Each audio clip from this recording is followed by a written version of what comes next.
একদম jam sir, একদম কক্সবাজার তো ওদিক দিয়ে ওই যে আমাদের আপনি একটু বসেন বসেন বসেন, ভালো কথা বলতেছে, বসেন, না বুঝে হই হই, বসেন।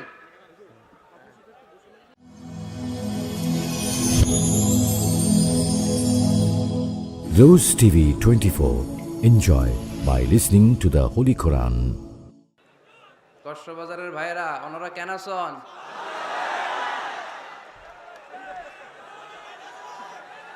বেগুন গম আছেন নে? আলহামদুলিল্লাহ আলহামদুলিল্লাহ, ভালো আছি, তবে ধাক্কা খাইছি একটা এদিকে, ভালোবাসার ধাক্কা, মহব্বতের ধাক্কা। আল্লাহ তুমি কবুল করো। জ্যাম হয়ে গেছে পুরো কক্সবাজার শহর, দেখলাম। মাশাআল্লাহ, আল্লাহ তুমি কবুল করো। আমি কিছু প্রশ্ন করে উত্তর দেন। সকল প্রশংসার মালিক কে? সকল ক্ষমতার উৎস কে? কেউ যেটা পারে না পারে কে? কেউ যেটা দেখে না দেখে কে? কেউ যেটা দেয় না দেয় কে? সে আল্লাহর জন্য আমরা পড়ব আলহামদুলিল্লাহ। সবাই পড়েন রব্বানা লাকাল হামদ হামদান কাসীরান তাইয়িবান মুবারাকান ফীহি ইয়া রাব্বি লাকাল হামদু কামা ইয়ানবাগি লিজালালি ওয়াজহিকা ওয়া আযীমি সুলতানিকা। লাকাল হামদু বিল ঈমান, লাকাল হামদু বিল ইসলাম, লাকাল হামদু বিল কুরআন। আমরা প্রশংসা করলাম কার? সব সময় প্রশংসা করব কার? খাওয়ার সময়, ঘুমানোর সময়, নামাজের সময়, জিকির করার সময়, সব সময় প্রশংসা চলবে একজনের। তিনি কে? আল্লাহর প্রশংসা করতে করতে আমরা যদি আমাদের জীবন শেষ করে দেই, আল্লাহর প্রশংসা করে কি শেষ করা যাবে? আল্লাহর নেয়ামত গুণে শেষ করা যাবে? ওয়া ইন তাউদ্দু নি'মাতাল্লাহি লা তুহসুহা ইন্নাল ইনসানা লাযালুমুন কাফফার। যদি আমি আল্লাহর দেয়া নেয়ামতগুলো গুনতে শুরু করে দাও, তোমার জীবন ফুরিয়ে যাবে, তোমার হায়াত শেষ হয়ে যাবে, কিন্তু আমি আল্লাহর দেয়া নেয়ামত গুনে গুনে তোমরা শেষ করতে পারবে না। আল্লাহ ওই বান্দাকে পছন্দ করে যে বান্দা সব সময় আল্লাহ শুকরিয়া করে বেশি বেশি। ইন্নাল্লাহা লা ইয়ারদা আনিল আবদি ইযা আকালাল আকলাতা ফাহামিদাহু আলাইহি ওয়া শারিবা শারবাতা ফাহামিদাহু আলাইহি। আল্লাহ ওই বান্দাকে খুব বেশি পছন্দ করে, সে যখন কিছু খায়, খাওয়া শেষে সে পড়ে আলহামদুলিল্লাহ। সে যখন কিছু পান করে, পান করার পরে সে পড়ে আলহামদুলিল্লাহ। এজন্য আমরা যেন কমপ্লেইন না করি আল্লাহর কাছে, অভিযোগ যেন না করি। আমরা সুখে দুঃখে সব সময় পড়বো আলহামদুলিল্লাহ। কি পড়বো? আলহামদুলিল্লাহর ভেতরে সুখ আছে, ঠিক কি না? চাওয়ার কোনো শেষ নাই, পাওয়ার কোনো শেষ নাই। গাড়ি আছে বাড়ি চাই, বাড়ি আছে নারী চাই, এটা আছে ওটা চাই, ওটা আছে সেটা চাই, ঠিক কি না? ওয়ালাই ইয়ামলা আফাহু ইল্লা তুরাব। কবরের মাটি ছাড়া কোনো কিছুই আমাদের এই খাই খাই অ্যাটিটিউডকে থামাতে পারবে না। এজন্য আমরা যেন আমাদের খাই খাই অ্যাটিটিউডটা একটু বন্ধ করি। আল্লাহ কিছু দিল না, কিছু পাইলাম না, হতাশ, অস্থির, আমরা খুব সুপার বিজি। এত অস্থির যেন আমরা না হই, আমরা যেন একটু স্থির হই, আমরা যেন জীবনের উদ্দেশ্য নিয়ে একটু ভাবি, আর সব সময় যেন পড়ি আলহামদুলিল্লাহ। কি পড়বেন? এদিকে আপনাদের অনেক কষ্ট হচ্ছে না? হ্যাঁ, একটু বেশি হয়ে গেছে লোকজন, কি আর করবেন? ঠিক ঠিক হয়ে যাবে ইনশাআল্লাহ, একটু ধৈর্য ধরো।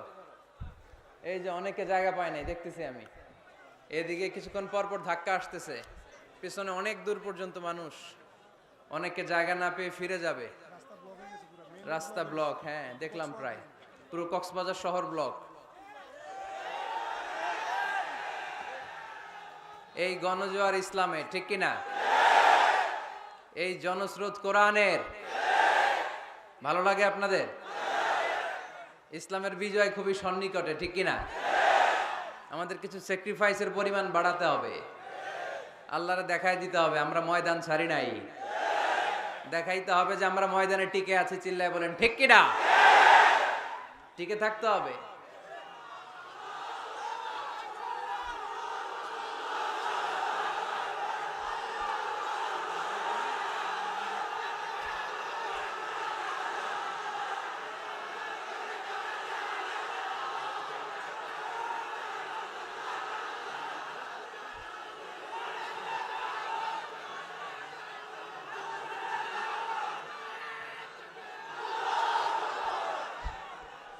আল্লাহ তুমি কবুল করো।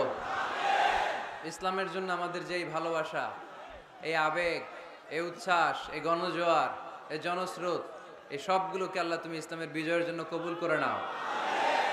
এ কাজে আমাদের এখলাসকে তুমি আরো বাড়িয়ে দাও। আমরা যেন ইসলামকে একটা বিজয়ী শক্তি হিসেবে দেখে যেতে পারি, তুমি তৌফিক দাও। ঐতিহাসিক তাফসিরুল কোরআনের মাহফিল 2019 23তম প্রোগ্রাম, 2 দিন ব্যাপী। স্থান হচ্ছে পূর্ব মুক্তারকুল দরগাপাড়া তাফসির ময়দান। এটা তাফসির ময়দান, মাশাআল্লাহ। আজকে দ্বিতীয় রজনী, আমাকে রেখেছেন প্রধান মুফাসসির, আপনাদের শুকরিয়া। আমার আগে কথা বলেছে হযরত মাওলানা শফিউল হক জিহাদি সাহেব, কথা বলেছেন হযরত মাওলানা হাফেজ মাওলানা আব্দুর রহিম সাহেব। আজকের এই প্রোগ্রামের সভাপতি হযরত মাওলানা উসমান গনি সাহেব, আপনি মাশাআল্লাহ। প্রতিষ্ঠাতা পরিচালক মারিফুল কোরআন মাদ্রাসা ও এতিমখানা দরগাপাড়া খরুলিয়া কক্সবাজার, এবং সভাপতি পূর্ব মুক্তারকুল কেন্দ্রীয় জামে মসজিদ। বোনদের জন্য ব্যবস্থা আছে নাকি? কোন দিকে? ওইখানে জায়গা হয়েছে? আলহামদুলিল্লাহ, আল্লাহ কবুল করুক। এইদিকে ধাক্কাধাক্কিটা একটু বেশি, মুজাহিদগুলা সব এইদিকে পড়ছে। ধাক্কাধাক্কি করো না, এনার্জি নষ্ট হয়ে যাবে। এগুলো রাখতে হবে ইসলামের জন্য, ঠিক কিনা? এনার্জি জমায় রাখার দরকার আছে না নাই? এত আগে নষ্ট করা যাবে না। ঘোষণা আসলে, সিগন্যাল আসলে ঝাঁপায় পড়তে হবে, ঠিক কিনা? তো আমি সবাইকে, কক্সবাজারের ভাইদেরকে শুকরিয়া জানাই। সাগর পাড়ের মানুষরা খুব নির্ভীক হয়, সাহসী, এদের ডর ভয় একটু কম থাকে। এরা ভয় পায় একজনকে, তিনি কে? কক্সবাজারের মাটি আল কোরআনের ঘাটি। যেহেতু এরা জলোচ্ছ্বাস, জলের উচ্ছ্বাস দেখে এদের অভ্যেস, এরা ঘূর্ণিঝড় দেখে অভ্যেস, এদের 10 নম্বর সতর্ক সংকেত দেখে অভ্যেস। সামান্য কিছুতে এরা ভয় টয় পায় না, এদেরকে ভয় দেখানো কঠিন। তো এই কক্সবাজারের ভাইরা আপনারা আসছেন অনেক দূর দূরান্ত থেকে। আমি দেখলাম আসার পথে অনেক মোটরসাইকেল, অনেক গাড়ি, জানি না কি অবস্থা রাস্তাঘাটের। যাই হোক, সব রেখে দিয়ে আমরা এখন কোরআনের মজলিসে চলে আসতে পারছি, ঠিক কিনা? আল্লাহর মেহেরবানি। ইয়াং ভাইরা যারা আপনারা এসেছেন, আপনাদেরকে শুকরিয়া। মুরব্বীরা যারা এসেছেন শুকরিয়া। উলামায়ে কিরাম যারা এসেছেন, আপনাদের শুকরিয়া জানাই। আইম্মাতুল মাসাজিদ, মুয়াজ্জিন সাহেবেরা, কামি মাদ্রাসার মুহতামিম সাহেবেরা, ইউনিভার্সিটির টিচার, কলেজের টিচার থেকে শুরু করে যে কোনো ধর্ম, বর্ণ, পেশার যারা এসেছেন, সবাইকে আমাদের এই প্রোগ্রামে ওয়েলকাম। আহলান ওয়া সাহলান ওয়া মারহাবান বিকুম। অনেক কষ্ট করেছেন, আমি এসে শুনলাম। একটা প্রোগ্রাম বাস্তবায়ন করতে আসলে অনেক কষ্ট আছে, ঠিক কিনা? অনেক ভাইরা দিন রাত এখানে খেটেছে। আমাদের সৌদি প্রবাসী মান্নান ভাইকে দেখলাম, খুব কষ্ট করলো। আমাদের ফারুক ভাই ব্যবসায়ী খুব আপ্যায়ন করলো। আরো অনেকের নাম আমি জানি না, কিন্তু আপনারা সবাই এই প্রোগ্রামের জন্য অনেক কষ্ট করেছেন। আল্লাহ আজকের এই প্রোগ্রামটাকে তুমি আমাদের নাজাতের ওসিলা বানাও। আমরা এমন কিছু যাতে শিখে যেতে পারি যেটা আমাদের আখিরাতের নাজাতের ওসিলা হয়ে যায়। আমরা সবাই আওয়াজ করে পড়ি আমিন। আসুন আমরা আর কথা না বাড়িয়ে সরাসরি কোরআন থেকে শুনি, কারণ কোরআন এমন একটা কিতাব যে কিতাবে কোনো ভুল নাই, আছে? কোনো সন্দেহ নাই, আছে? লা রাইবা ফি, there is no doubt in it and a guidance to those who are muttaqin। এটা এমন বই যেটাতে কোনো ভুল নাই, সন্দেহ নাই, সংশয় নাই, পারলে ভুল ধরে দেখাও। পৃথিবীর কোনো লেখক বই লেখার পরে এরকম বলছে নাকি আমার বইয়ে কোনো ভুল নাই, এটার মধ্যে কোনো ইনকনসিস্টেন্সি নাই, কোনো অসঙ্গতি নাই, পারলে ভুল ধরে দেখাও? বলে বলে পৃথিবীর লেখকরা এগুলো বলে না। পৃথিবীর লেখকরা বলে আমি মানুষ, আর মানুষ হচ্ছে দুর্বল, দুর্বলের ঘরের দুর্বল, ঠিক কিনা? সো আমার এই দুর্বলতার কারণে, জ্ঞানের দুর্বলতা, চিন্তার দুর্বলতা, এগুলোর কারণে আমার বইতে ভুলটুল হয়ে যেতে পারে। পারলে আমাকে সংশোধন করে দিবেন, পরবর্তী সংস্করণে আমি ঠিক করে নিব, এরকম বলে না? সব লেখকরা বইয়ের পেছনে এটা বলে দেয়, কিন্তু এই বইটা ভিন্ন। কারণ এই বইটা দুনিয়ার কোনো লেখকের লেখা বই নয়। এই বইটা পাঠিয়েছে কে? আল্লাহ।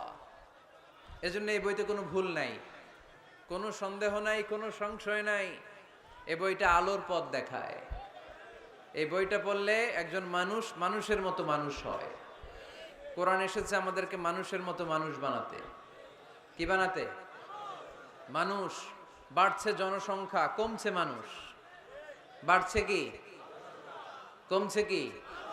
তার মানে খালি চোখে যা দেখা যায় এগুলো সব মানুষ না, এগুলো কি? জনসংখ্যা। মানুষের সংখ্যা বড্ড কম। মানুষ বানানোর জন্য এসেছে কোরআন। গরুর পেট থেকে বেরোলে ওটা গরু হয়ে যায়, ছাগলের পেট থেকে বেরোলে ওটা ছাগল হয়ে যায়, মুরগির পেট থেকে বেরোলেই ওটা মুরগি হয়ে যায়। কিন্তু মানুষের পেট থেকে বেরোলেই ওটা মানুষ হয় না, ওটারে মানুষ বানাইতে হয়। ওটারে মানুষের মতো মানুষ করে গড়ে তুলতে হয়। আবার দেখবেন গরুকে কেউ কোনোদিন বলে না তুই গরুর মতো গরু হ, বলে? কক্সবাজারেও বলে না। ছাগলকে কেউ কোনোদিন বলছে তুই ছাগলের মতো ছাগল হ? কিন্তু মানুষকে বলে তুমি মানুষের মতো মানুষ হও। মানুষের মতো মানুষ হওয়া বড্ড জটিল, এখানেই ধরা খেয়ে যায় অনেকেই। এই কোরআন এসেছে আমাদেরকে মানুষের মতো মানুষ বানাতে, আলোকিত মানুষ বানাতে, ঠিক কি না? এই দুনিয়া এখন তো আর সেই দুনিয়া নাই, মানুষ নামের মানুষ আছে, দুনিয়া বোঝাই, সেই মানুষের ভিড়ে আমার আসল মানুষ নাই, ঠিক কি না? আসল মানুষের বড় অভাব। আমরা যদি আমাদের ছেলে মেয়েদেরকে এই কোরআনটা শিখাই, এই কোরআনের আলোকে যদি তাদেরকে আলোকিত করি, তারা মানুষের মতো মানুষ হবে। কিসের মতো মানুষ? তাহলে এই কথাটা খেয়াল রাখবেন, মুখস্থ রাখবেন, সাথে করে বাড়িতে নিয়ে যাবেন এবং সবাইকে বলবেন যে কোরআন পড়লে মানুষের মতো মানুষ হওয়া যায়, ঠিক কিনা? এই কোরআন যারা পড়ে, কোরআন যারা বুঝে, কোরআন যারা মানে, কোরআনের শিক্ষা যারা অন্তরে লালন করে, তারা কখনো মিথ্যা বলে না, এরা চুরি করে না, এরা কখনো টেন্ডারবাজি করে না, এরা কোনোদিন চাঁদাবাজি করে না, এরা কখনো সিগনেচার দিয়ে দেশের টাকা বিদেশে পাঠায় না, এরা কোনোদিন 43 লক্ষ টাকা দিয়ে পর্দা কিনে না, ঠিক কিনা? কিনে?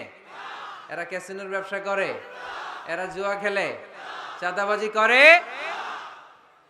কোরআন পড়লে সে মানুষের মতো মানুষ হয়, আলোকিত মানুষ হয়। এজন্য কোরআনকে যেন আমরা বন্ধু বানাই, কোরআনকে যেন আমরা সঙ্গী বানাই, কোরআনকে যেন আমরা সাথী বানাই। কারণ কোরআন আমাদেরকে সঠিক জীবন দর্শন শিক্ষা দেয়, সঠিক লাইফস্টাইল শিক্ষা দেয়, সঠিক দৃষ্টিভঙ্গি শিক্ষা দেয়। দৃষ্টিভঙ্গিটা খুব জরুরি, ভিউ পয়েন্টস। এজন্য বলা হয় দৃষ্টিভঙ্গি বদলান, জীবন বদলে যাবে, তাই না? দৃষ্টিভঙ্গির পরিবর্তনটা অনেক বড় বিষয়। একই জিনিস থেকে, একই জিনিস, the same thing, someone take the positive news and some other they take the negative issue. একই জিনিস কেউ দেখে পজিটিভ, কেউ দেখে নেগেটিভ। একটা বোতলের মধ্যে যদি অর্ধেক পানি থাকে, একজন বলবে, আমি যদি বলি এখানে কি দেখতে পাচ্ছেন, একজন বলবে আমি দেখতে পাচ্ছি এই বোতলের অর্ধেক খালি, অর্ধেক, উনি খালিটা দেখছে। আবার আরেকজন বলবে আমি দেখতে পেয়েছি এটার বোতলের অর্ধেক পানি ভর্তি। দুইজনেরটাই ঠিক, তাই না? একজন দেখেছে পজিটিভলি, আরেকজন দেখেছে নেগেটিভলি। যে সবসময় নেগেটিভ চিন্তা করে ও খালিটা দেখছে, বোতলের অর্ধেক খালি, ও খালিটা দেখছে, নিচেটা খেয়াল করে নাই। আর যে অলওয়েজ পজিটিভ, ও নিচে যে পানি আছে ওইটা দেখছে। আমরা পজিটিভলি চিন্তা করব, come back positive, not go back to negative. নেগেটিভের দিকে যেও না, পজিটিভের দিকে আসো। আল্লাহর হাবিব সাল্লাল্লাহু আলাইহি ওয়াসাল্লাম সব সময় অলওয়েজ হি ওয়াজ positive, very positive, optimistic, pessimistic ছিলেন না। যে কোনো পরিস্থিতিতে তিনি পজিটিভ দিকগুলো খেয়াল করতেন। কখনো আল্লাহর হাবিব সাল্লাল্লাহু আলাইহি ওয়াসাল্লাম নেগেটিভ জিনিসের দিকে খেয়াল করতেন না। আল্লাহর হাবিব সাল্লাল্লাহু আলাইহি ওয়াসাল্লাম একজন একটা লাশকে দেখে তিনি দাঁড়িয়ে গেলেন। সাহাবারা বলল, ইয়া রাসূলুল্লাহ ইন্নাহু ইয়াহুদি, এটা ইহুদির লাশ। কার লাশ? ইহুদির লাশ। আপনি দাঁড়ালেন যে? আল্লাহর হাবিব সাল্লাল্লাহু আলাইহি ওয়াসাল্লাম বললেন, আওয়ালাইসাত নাফসান, এটা কি মানুষ না? এটা হোক না ইহুদি, হোক না নাস্তিক আর আস্তিক, আমি তো মানুষ কনসিডার করে দাঁড়িয়েছি। তার মানে আল্লাহর হাবিব সাল্লাল্লাহু আলাইহি ওয়াসাল্লাম কনসিডার করেন না এটা মুসলমান না খ্রিস্টান, এটা আস্তিক না নাস্তিক, এটা বৌদ্ধ না নাসারা, না, এগুলো দেখেননি। আল্লাহর হাবিব দেখেছেন সে মানুষ। ওয়ালাকাদ কাররামনা বানি আদম, আল্লাহ বলেননি ওয়ালাকাদ কাররামনাল মুসলিমিন, ওয়ালাকাদ কাররামনাল মুত্তাকিন, ওয়ালাকাদ কাররামনাল মুসাল্লিন। আল্লাহ বলেন না আমি মুসল্লিদেরকে সম্মানিত করেছি, আল্লাহ বলেননি আমি মুমিনদেরকে সম্মানিত করেছি, আল্লাহ বলেননি আমি মুত্তাকিদেরকে সম্মানিত করেছি, আল্লাহ বলেছেন আমি মানুষকে সম্মানিত করেছি। আল্লাহর হাবিব সাল্লাল্লাহু আলাইহি ওয়াসাল্লাম এটাকে মানুষ হিসেবে কনসিডার করে দাঁড়িয়ে গিয়েছেন। আওয়াজ করে পড়েন আল্লাহু আকবার। এজন্য আমরা যেন মানুষকে আগে মানুষ হিসেবে দেখি। আমরা দেখার পরেই ভাগ করে ফেলি, ভাই আপনি কোন পীরের মুরিদ, ভাই আপনি কোন দল করেন, ভাই আপনি কোন পার্টির লোক। সে যে মানুষ, সে যে আমার ভাই, তার আসল পরিচয় যে সে মুসলমান, আমাদের সবার পরিচয় যে মুসলমান, এটা আমরা ভুলে যাই। আমরা ভাগ করি, পিস পিস করি। এই বেয়াদবগুলোর আল্লাহ পিস পিস করে ফেলবে। তুমি ভাগ করতে আসছো দুনিয়াতে, আল্লাহর হাবিব আসছে মিশাইতে, মিলিয়ে দিতে এসেছেন তিনি। সহিহ বুখারীতে হাদিসের চ্যাপ্টারে একটা চ্যাপ্টার আছে, ইযহাবু বিনা নুসলিহ বাইনাহুম, আমাকে নিয়ে চলো আমি মিলায়া দিব। চ্যাপ্টারের নাম ইযহাবু বিনা, আমাকে নিয়ে চলো না আমি ওদের মধ্যে মিলায়া দিব। আল্লাহর হাবিব সাল্লাল্লাহু আলাইহি ওয়াসাল্লাম ঝগড়া দেখলেই এই কথাটা শোনায় দিতেন, আরে আমি আছি তো, আমাকে নিয়ে চলো আমি মিলায়া দেব। আমরা মিলায় দেই না আরো লাগায় দেই? হ্যাঁ, আগুন ধরলে কক্সবাজার আপনারা কি দিয়ে নিবান, তেল দিয়ে না পানি দিয়ে? পানি দিয়ে আগুন নেভাতে হয়। অনেকে ওই জায়গায় তেল ঢেলে দেয়, আরো জ্বলুক, আরো লাগুক, ঘুষাঘুষি মারামারি, এরকম আসারা নাই না। আমরা যেন এমন না করি, আমরা যেন মিলিয়ে দেই। আমাদেরকে একটা শক্ত সিন্ডিকেট তৈরি করতে হবে, শক্ত সিন্ডিকেট। এই সিন্ডিকেটটা হচ্ছে ঐক্যের সিন্ডিকেট, যাতে কোনো অপশক্তি আমাদের ঐক্যের সিন্ডিকেটকে ভেঙে দিতে না পারে। চিল্লায় বলো ঠিক কি না? ঐক্যের শক্ত সিন্ডিকেট দরকার, যেটা কোনো অপশক্তি এটাকে বানচাল যেন করতে না পারে, এটাকে যেন নস্যাৎ করতে না পারে, এটাকে যেন দুর্বল করে দিতে না পারে। তবে কে কোন পীরের মুরিদ, কে কোন দল, কে কোন আইডিওলজি, কে কোন মতাদর্শে বিশ্বাসী, এগুলো যেন বারবার আমরা সামনে টেনে নিয়ে না আসি। আমরা যেন চিন্তা করি আমরা বাংলাদেশি মুসলমান। আমাদের এই ভূখণ্ডে আমাদের সবচেয়ে বড় পরিচয় আমরা বাংলাদেশি মুসলমান। দুইটা পরিচয় এই ভূখণ্ডের কারণে আমাদের পরিচয় আমরা বাংলাদেশি, ঠিক কিনা? আরেকটা হচ্ছে আমাদের ধর্মীয় পরিচয়, আমরা মুসলমান। এটা যেন সবচেয়ে বড় পরিচয় হয়। যদি সে বাংলাদেশে মুসলমান হয়, সে আমার ভাই। সে আওয়ামী লীগ করতে পারে, সে বিএনপি করতে পারে, সে জামাত ইসলাম করতে পারে, জাতীয় পার্টি করতে পারে, এখানে দলাদলি করার কোনো সুযোগ নাই। দালাল খেতাব দিতে আমরা খুব অভ্যস্ত। তুই পাকিস্তানের দালাল, ও কয় তাইলে তুই ভারতের দালাল। আছে না নাই? বাংলাদেশের দালাল কেউ নাই। বাংলাদেশ কপাল পোড়া জাতি আমরা। আমরা এদেশের সন্তান হয়ে এদেশের দালালি করতে শিখলাম না। আল্লাহ তুমি বাংলাদেশের দালাল আমাদেরকে হওয়ার তৌফিক দান করো।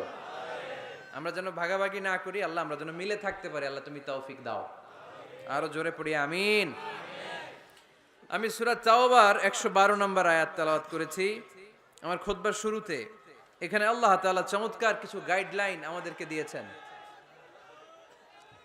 এখানের এরা কোন দেশের দালাল? হ্যাঁ, বাংলাদেশ। কি হয়েছে ভাই, তোমাদের জায়গা নাই, প্রজেক্টর দেন নাই ডানে বায়ে? বড় একটা মাঠ আছে না, ওখানে প্রজেক্টর আছে। ওখানে যে বড় স্ক্রিনে আমাকে দেখা যাবে, ওখানে যাও, ওখানে আমি আছি, চলে যাও। ধাক্কাধাক্কি করো না, ধাক্কাধাক্কি করো না।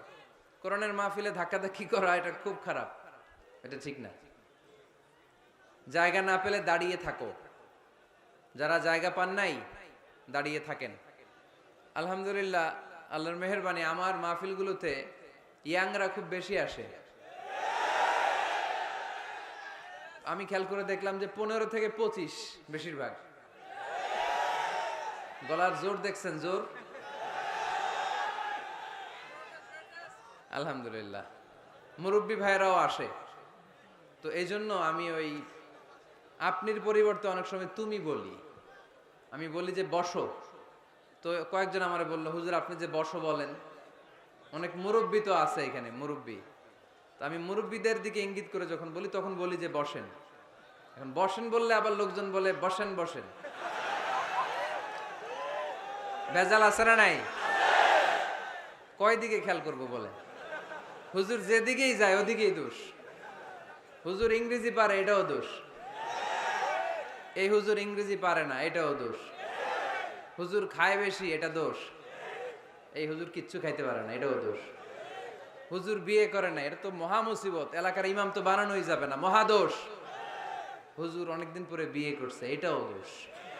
আছে না নাই? তো অন্যের দোষ যেন আমরা না খুঁজি। সম্মানিত ভাইয়েরা, আমরা ধাক্কাধাক্কি না করি, আমরা বসে যাই। অনেক মানুষ, শৈত্যপ্রবাহ, কিন্তু শীতের কোনো ছোঁয়া এখানে নাই। এত মানুষ হয়েছে, সাফোকেশন হয়ে যাচ্ছে। তো এই জন্য ধাক্কাধাক্কি করা যাবে না। নিরবিচ্ছিন্ন একটা পরিবেশ, নিঝুম নিস্তব্ধ একটা পরিবেশ আমাকে উপহার দিলে আমি চেষ্টা করব কোরআন থেকে একটা ভালো আলোচনা উপহার দেবার। সূরাতুত তাওবার 112 নম্বর আয়াতে আল্লাহ তাআলা আমাদেরকে কিছু গাইডলাইন দিয়েছেন। 9টা গাইডলাইন। কয়টা? সবাই বলেন কয়টা? এগুলো খেয়াল করে মুখস্থ করে নিয়ে যাওয়া যাবে আজকে? মুখস্থ করে আবার আরেকজনের শোনায় দিবেন, পারা যাবে? যে এই 9টা বিষয় যদি কেউ লালন করে, নিজের মধ্যে ধারণ করে, আল্লাহ তাকে জান্নাতের সুসংবাদ দিয়েছে। আমরা জান্নাতে যেতে চাই কি চাই না? বাল্লিগু আন্নি ওয়ালাউ আয়া। একটি আয়াত হলেও আল্লাহর হাবিব বললেন পৌঁছে দাও। আমাদের ধর্মের এই মিশনারি ওয়ার্কটা, এটা সবার দায়িত্ব। মিশনারি ওয়ার্ক, দাওয়াতি অ্যাক্টিভিটি, এটা শুধু মিজানুর রহমান আজহারির দায়িত্ব না। উনি এসে এসে শুধু দাওয়াত দিবে না, এটা সবার দায়িত্ব। আমি যদি বেশি জানি তো বেশি শোনাবো, আপনি কম জানলে কম শোনাবেন। আপনি যদি শুধু জানেন লা ইলাহা ইল্লাল্লাহ মুহাম্মাদুর রাসূলুল্লাহ, আপনি তাহলে অতটুকুর দাওয়াত দিবেন। সবাই আমরা দাঈ ইলাল্লাহ। এজন্য কথাগুলো শুনবো, প্রথমত আমরা যেন এগুলো ধারণ করতে পারি, এগুলো পালন করতে পারি। কক্সবাজারের ভাইরা, অনেক ভাইরা এসেছেন। আমাদের সময় অনেক দামি, অনেকে দোকান পাট ব্যবসা বাণিজ্য বন্ধ করে টাকা খরচ করে এসেছেন। সময়টা যেন কাজে লাগে। আমরা আমাদের নিয়তকে খালিস করে নেই, যে আজকে আমরা যা শুনবো ঠান্ডা মাথায় ইখলাসের সাথে আমল করার নিয়তে শুনবো, এবং যা শুনবো মনে রাখবার চেষ্টা করব এবং এটা পৌঁছে দিব। ঠিক কি না? সবাই কি একমত? দ্বিমত আছেন নাকি কেউ কেউ? সবাই একমত তো? আসুন আমরা সরাসরি কোরআন থেকে তাফসীর শুনি। এই আয়াতটিতে আল্লাহ তাআলা মুমিনদের 9টি গুণের কথা বলেছেন। আমরা একে একে ধারাবাহিকভাবে গ্রাজুয়ালি 9টি গুণের কথা শুনব। প্রথম যেই গুণের কথা আল্লাহ তাআলা বলেছেন, আল্লাহ তাআলা উল্লেখ করছেন মুমিনদের প্রথম বৈশিষ্ট্য হচ্ছে আত্তাইবুনা। আমার সাথে সাথে সবাই পড়েন আত্তাইবুনা। সবাই পড়েন নাই, সবাই পড়েন আত্তাইবুনা। মানে মুমিনরা তওবা করে। কি করে? আত-তাওবা। সূরার নাম হচ্ছে আত-তাওবা। আত-তাওবা মানে to go back to your Lord. আপনি আপনার রবের দিকে ফিরে যাবেন। প্রথম পয়েন্ট নিয়ে আলোচনা আমরা শুরু করে দিলাম অলরেডি। কথা বন্ধ করে কান দুটো খরগোশের কানের মতো খাড়া করে আমার দিকে তাকান। আত-তাইবুনা, মুমিনরা তওবা করে। আত-তাওবা একটু জোরে দিতে হবে। আত-তাওবা মানে হচ্ছে আর রুজুউ ইলাল্লাহ। আর রুজুউ ইলাল্লাহ, আল্লাহর দিকে ফিরে যাওয়া। আমাদের ভুল হতে পারে, ভুল হলেই আমরা ফিরে যাই যার দিকে, তিনি কে? আল্লাহর হাবিব বললেন কুল্লুকুম খাত্তাউন, তোমরা সবাই পাপী। আমরা সবাই কি? কক্সবাজারের ভাইয়ের, আমরা সবাই, আমরা যে পাপী এটা বলতে আপনাদের লজ্জা লাগতেছে অনেক। আমরা পাপী না সবাই? শুধু কি পাপী? পাপীর ঘরের পাপী, ঠিক কি না? পৃথিবী না জানুক আমি তো জানি, আমি কি পাপ করেছি হায়।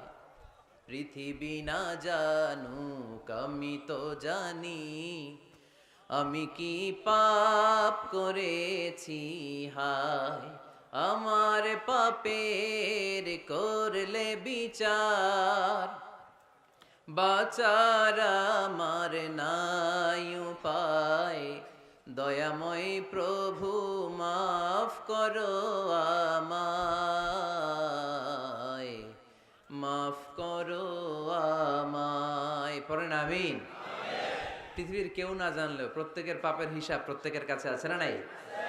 এজন্য আল্লাহর হাবিব বললেন, কুল্লুকুম খাত্তাউন, তোমরা সবাই পাপী, শুধু পাপী না, পাপীর ঘরের পাপী। ওয়া খায়রুল খাত্তাইনা আত-তাওয়াবুন, আর এই পাপীদের মধ্যে সবচাইতে ভালো পাপী যেই পাপী পাপ করার পরপরই তওবা করে। ইয়া আইয়ুহাল্লাযীনা আমানু তুবু ইলাল্লাহি তাওবাতান নাসুহা। ও বিশ্বাসীরা, তোমরা যদি অন্যায় করে ফেলো, তোমরা যদি ভুল করে ফেলো, তোমরা যদি নিজের নফসের উপর জুলুম করে ফেলো, উপলব্ধি আসার পরে আমার কাছে ক্ষমা চাও, তওবা করো। তওবার মতো তওবা করলে আমি জীবনের সব গুনাহ মাফ করে দিতে পারি। তিনি দয়াময়, তিনি মেহেরবান, তার দয়া যে কত বিশাল আপনি কল্পনাও করতে পারবেন না। তুবু ইলাল্লাহি তাওবাতান নাসুহা, তওবার মতো তওবা। তাওবাতুন নাসুহা মানে কি? তওবার মতন তওবা, এমন তওবা যে তওবাতে আল্লাহ আপনারে মাফ করবেই, যেই তওবার মধ্যে জড়িত আছে আবেগ, যেই তওবাতে জড়িত আছে চোখের পানির স্পর্শ, চোখের পানির এত দাম। অনুতপ্ত বান্দা যখন গুনার কথা স্মরণ করে কাঁদে, চোখের পানি ছেড়ে দেয়, এই চোখের পানি চোখ বেয়ে নাকের ডগাবে মাটিতে পড়ার আগেই আল্লাহ অনুতপ্ত বান্দার জীবনের সব গুনাহ মাফ করে দেয়।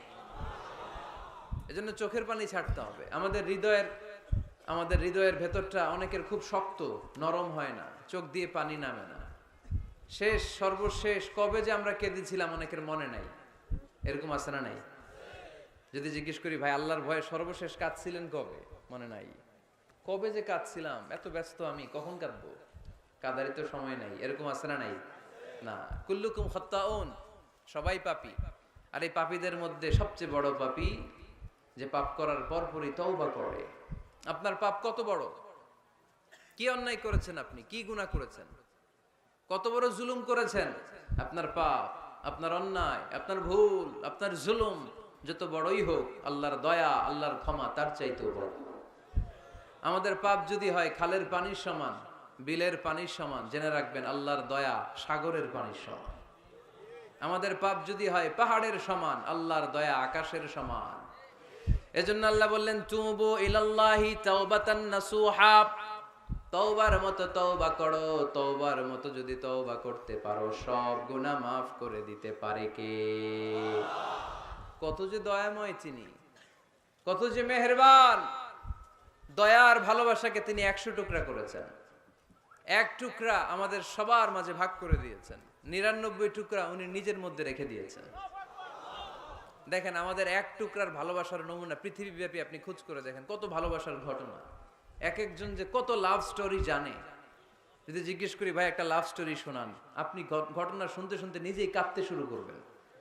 এত চমৎকার লাভ স্টোরি, এত চমৎকার ভালোবাসার উপন্যাস, এত চমৎকার নাটক, ভালোবাসার দৃশ্য দেখলে অবাক লাগে। আহা, বন্ধু বন্ধুর জন্য ভালোবাসা, স্বামী স্ত্রীর জন্য ভালোবাসা। নেপালের ওই যে কি যেন একটা এয়ারপোর্টে আমাদের ইউএস বাংলার একটা এয়ারক্রাফট ক্র্যাশ করেছিল, হ্যাঁ, হাজবেন্ড ওয়াইফ, কি নাম এটার?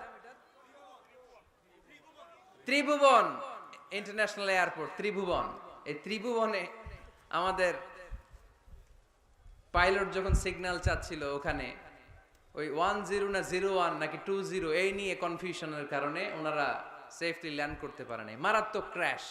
আহা, কিছু ফ্যামিলি দেখলাম, নিউ কাপল, ভেরি নিউ কাপল, নতুন বিয়ে হয়েছিল, হাতে মেহেদির দাগগুলো শুকায়নি তখন, জ্বলে পুরে হাজব্যান্ড সারখার, কিন্তু হাজব্যান্ড আর ওয়াইফের হাত এই যুগল আলাদা হয়নি।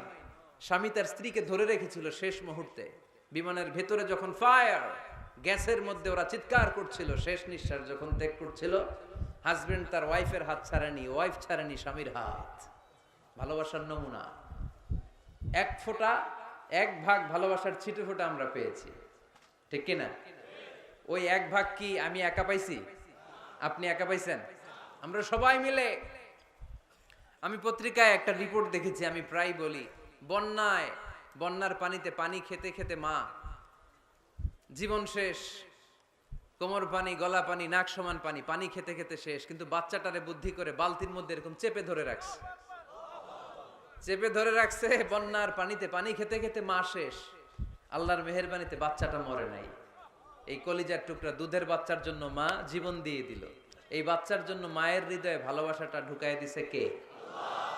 দুনিয়ার ভালোবাসার নমুনা যদি এই হয়, 100 টুকরা ভালোবাসার এক টুকরার এক্সাম্পল যদি পৃথিবীতে এই হয়, যার মধ্যে 99 টুকরা ভালোবাসা তিনি রেখে দিয়েছেন, তার ভালোবাসা বেশি না কম? এজন্য আল্লাহ বললেন, তওবার মতো তওবা করো, ক্ষমার মতো ক্ষমা চাও, কাদার মতো কাঁদো, কাদার মতো কাঁদলে সব মাফ করে দেয় কে? আপনি কি পাপ করছেন? আপনি কি অন্যায় করেছেন? কেন আপনি হতাশ? কেন আপনি নিরাশ? লা তাইয়াসু মির রাউহিল্লাহ, ইন্নাহু লা ইয়াইয়াসু মির রাউহিল্লাহি ইল্লাল কওমুল কাফিরুন। আল্লাহর রহম থেকে, ভালোবাসা থেকে নিরাশ হয়ো না। আল্লাহর রহমত আর দয়া থেকে নিরাশ হয় তারা যারা কাফের, ঠিক কিনা? কত পাপ করেছেন আপনি? বনি ইসরাইলের এক সিরিয়াল কিলার ছিল, সহিহ বুখারীতে এসেছে। সে এত হত্যা করেছে, হত্যা করতে করতে করতে 99 জন মানুষকে সে সিরিয়ালি মার্ডার করে ফেলছে। কয়জনকে? আপনি মারছেন কয়জন রে? আমি মারছি কয়জন রে? সে 99 জনকে মারছে। কয়জনকে? 99 জনকে। মারার পরে তার অন্তরে ভয়, হায় রে 99 জনকে আমি শেষ করে দিলাম, না জানি আমার নসিবে কি আছে, না জানি আল্লাহ আমারে কি শাস্তি দেয়। ভয়ে এক রাহেবের কাছে গেল, খ্রিস্টান পাদ্রী, খ্রিস্টানদের আল্লাহর ওলি, যে বলে, ও আল্লাহর ওলি, আমার তো বড্ড ভয় হয়, আমি অপরাধ করেছি। কি অপরাধ? আমি 99 জনকে হত্যা করেছি। রাহেব বলে, 99 জনকে হত্যা করছো? সর্বনাশ, তোর কপালে তো ক্ষমা নাই। সিরিয়াল কিলার কয়, আমার কপালে যদি ক্ষমা না থাকে তোরে বাঁচায় রেখে লাভ কি? আমি যেহেতু শেষ, তোরেও শেষ করে মরি। ওরেও মেরে ফেলছে। এবার সেঞ্চুরি করে আবার ভয়, হায় রে 100 জনের মারলাম, না জানি আমার নসিবে কি আছে। খুঁজতে লাগলো কোনো ভালো আলেম আছে কিনা। আলেমের কাছে গেছে, যে বলে, আলেম 100 হত্যা করেছি আমি, 100 খুনের আসামি, আমার নসিবে কি ক্ষমা আছে? আলেম বলে, তুমি কি গুনাহ করছো মিয়া? তোমার গুনাহ যত বড় হোক, তোমার অন্যায় যত বড় হোক, তোমার পাপ যত বিশাল হোক, আমার আল্লাহর দয়া ভালোবাসা তার চাইতেও বিশাল। তুমি একটা ভালো জায়গায় যাও, এই এলাকাটা ভালো না, এখানে সব জালিমদের বসবাস, তুমি ভালো মানুষদের এলাকায় চলে যাও, সেখানে যে তওবা করো। লোকটার অন্তরে ভয় এসেছে, তওবার নিয়ত করেছে। বাসায় যে কাপড় চোপড় ব্যাগের ভেতরে ভরে ঘর থেকে বের হওয়ার সাথে সাথে মালাকুল মাউত এসে রূহ কবজ করেছে। ফাজাআত মালাইকাতুর রাহমা ওয়া মালাইকাতুল আযাব, রহমতের ফেরেশতারা আসছে, আযাবের ফেরেশতারাও আসছে। রহমতের ফেরেশতারা বলে, যেহেতু রিয়েলাইজেশন আসছে, ভালো পথে যাওয়ার ইন্টেনশন আসছে, আমরা রূহ নিব। আযাবের ফেরেশতারা বলে, না, এখনো তো ভালো হইতে পারে নাই, 100টা খুনের বিষয়টা সহজ না, 100 জন মানুষকে হত্যা করেছে, তার রূহটা আমরা নিয়ে সিজ্জিনে ঢুকাবো। রহমতের ফেরেশতারা বলে, না, তার রূহটা আমরা নিয়ে ইল্লিনের ভেতরে ঢুকাবো। 2 দল ফেরেশতার মারামারি, 2 দল ফেরেশতা ঝগড়া লেগে গেছে। এরা বলে আমরা, ভেজাল আছে না নাই? আল্লাহ বলে, ধাক্কাধাক্কি আর ঝগড়ার দরকার নাই, ফিতা দিয়ে মাপো। ভালো এলাকাটা, যে এলাকায় যাচ্ছিল, ওই এলাকাটা যদি কাছে হয়, রহমতের ফেরেশতারা নিয়ে যাবা। খারাপ এলাকা যদি কাছে হয়, আযাবের ফেরেশতারা নিয়ে যাবা। খারাপ এলাকাটা কি কাছে নাকি অনেক কাছে? একেবারে কাছে, ঘর থেকে মাত্র বের হয়েছিল, ঠিক কিনা? আর ভালো এলাকা তো অনেক দূর। আল্লাহ জমিনকে আদেশ করলেন, ভালো এলাকাটা তুই সংকুচিত হয়ে কাছে চলে আয়, খারাপ এলাকাটা তুই দূর থেকে দূরান্তরে চলে যা। মেপে দেখা গেল যে খারাপ এলাকা অনেক দূরে, ভালো এলাকা একেবারে কাছে। রহমতের ফেরেশতারা তার রূহ নিয়ে জান্নাতে ঢুকিয়ে দিল। চিল্লায় পড়েন আল্লাহু আকবার। এজন্য তওবা যদি তওবার মতো করতে পারেন, চাওয়ার মতো যদি আল্লাহর কাছে চাওয়া যায়, সব গুনাহ মাফ করে দিবে কে? বিশ্বনবী বলেন আমার আগের কোনো গুনাহ নাই, পরের কোনো গুনাহ নাই। লিয়াগফিরা লাকাল্লাহু মা তাকদ্দামা মিন যামবিকা ওয়া মা তাআখার। আল্লাহ বললেন নবী আপনার কোনো গুনাহ নাই, আপনি মাসুম, নিষ্পাপ, নিষ্কলুষ, আপনার কোনো পাপ নাই, গুনাহ নাই, অন্যায় নাই। তারপরে বিশ্বনবী বলেন ওয়াল্লাহি লা আস্তাগফিরুল্লাহ ওয়া আতুবু ফিল ইয়াউমি আকসার মিন ৭০ মাররা। প্রতিদিন আমি বিশ্বনবী ৭০ বারেরও বেশি আল্লাহর কাছে তওবা করি। কয়বারের বেশি? কোনো গুনাহ আছে?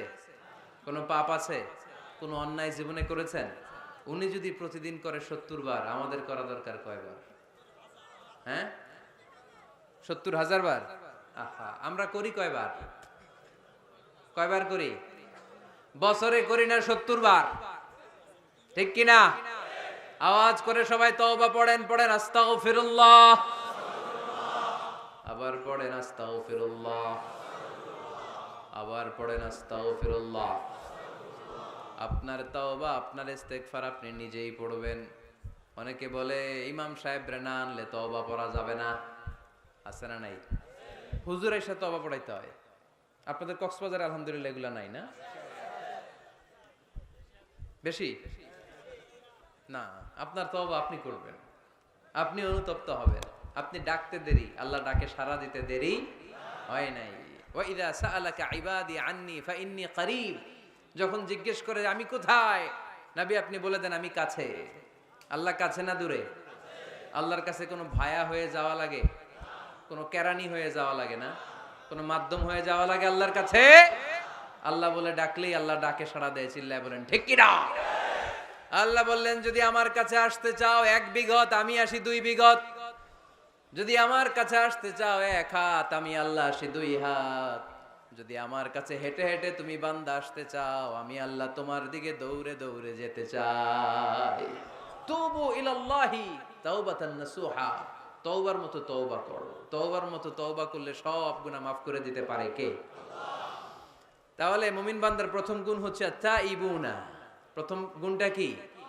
আত-তাইবুনা। সবাই পড়েন, আবার পড়েন আত-তাইবুনা। তওবার 5টা শর্ত আছে। কয়টা? আরো জোরে বলেন কয়টা? ১ নাম্বার হচ্ছে অ্যাকনলেজমেন্ট, স্বীকার যাইতে হবে যে আল্লাহ আমি সবচেয়ে বড় গুনাহগার। কি গুনাহ করছেন আপনি জানেন না? এগুলো স্বীকার করেন, একটার পর একটা লিস্ট করে আল্লাহরে শোনান, যদিও আল্লাহ সব জানে, ঠিক কিনা? আপনি বলেন আল্লাহ আমি এই পাপ করেছি, আল্লাহ আকাশের নিচে জমিনের উপরে আমার চাইতে বড় গুনাহগার আর কেউ নাই, এমন কোনো পাপ নাই যেটা আমি করি নাই।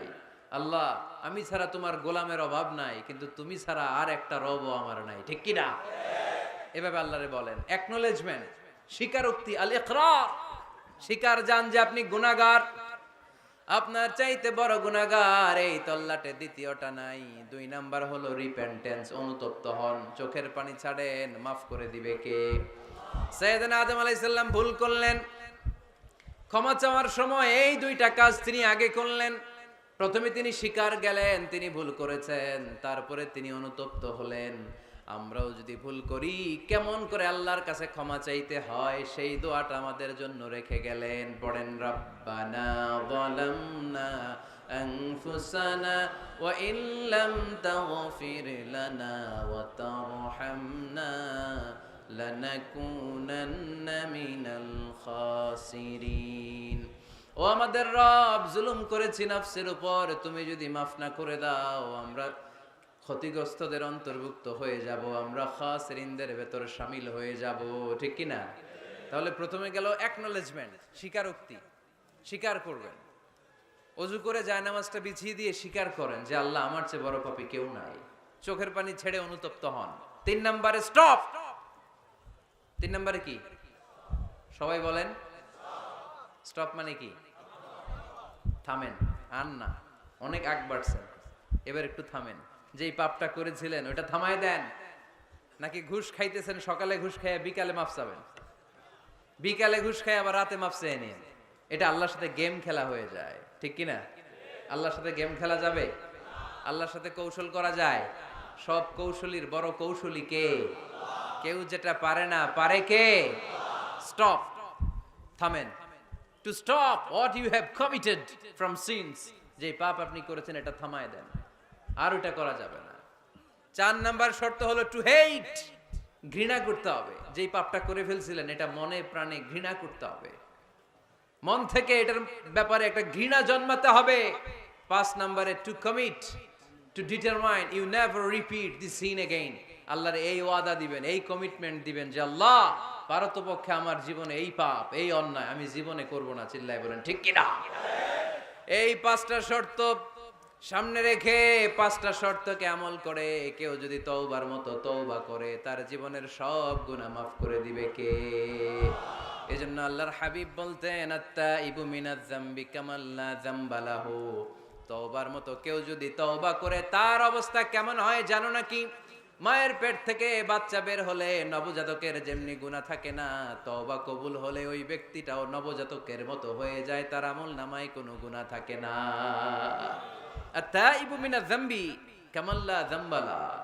কেউ যদি তওবার মতো তওবা করে তখন তার অবস্থা এমন হয়ে যায় যে তার আমল নামায় আর কোনো গুনাহই থাকে না। চিল্লায় বলেন ঠিক কিনা? তাহলে মুমিন বান্দার প্রথম গুণ হচ্ছে আত্তাইবুনা। আওয়াজ করে বলেন প্রথম গুণ কি?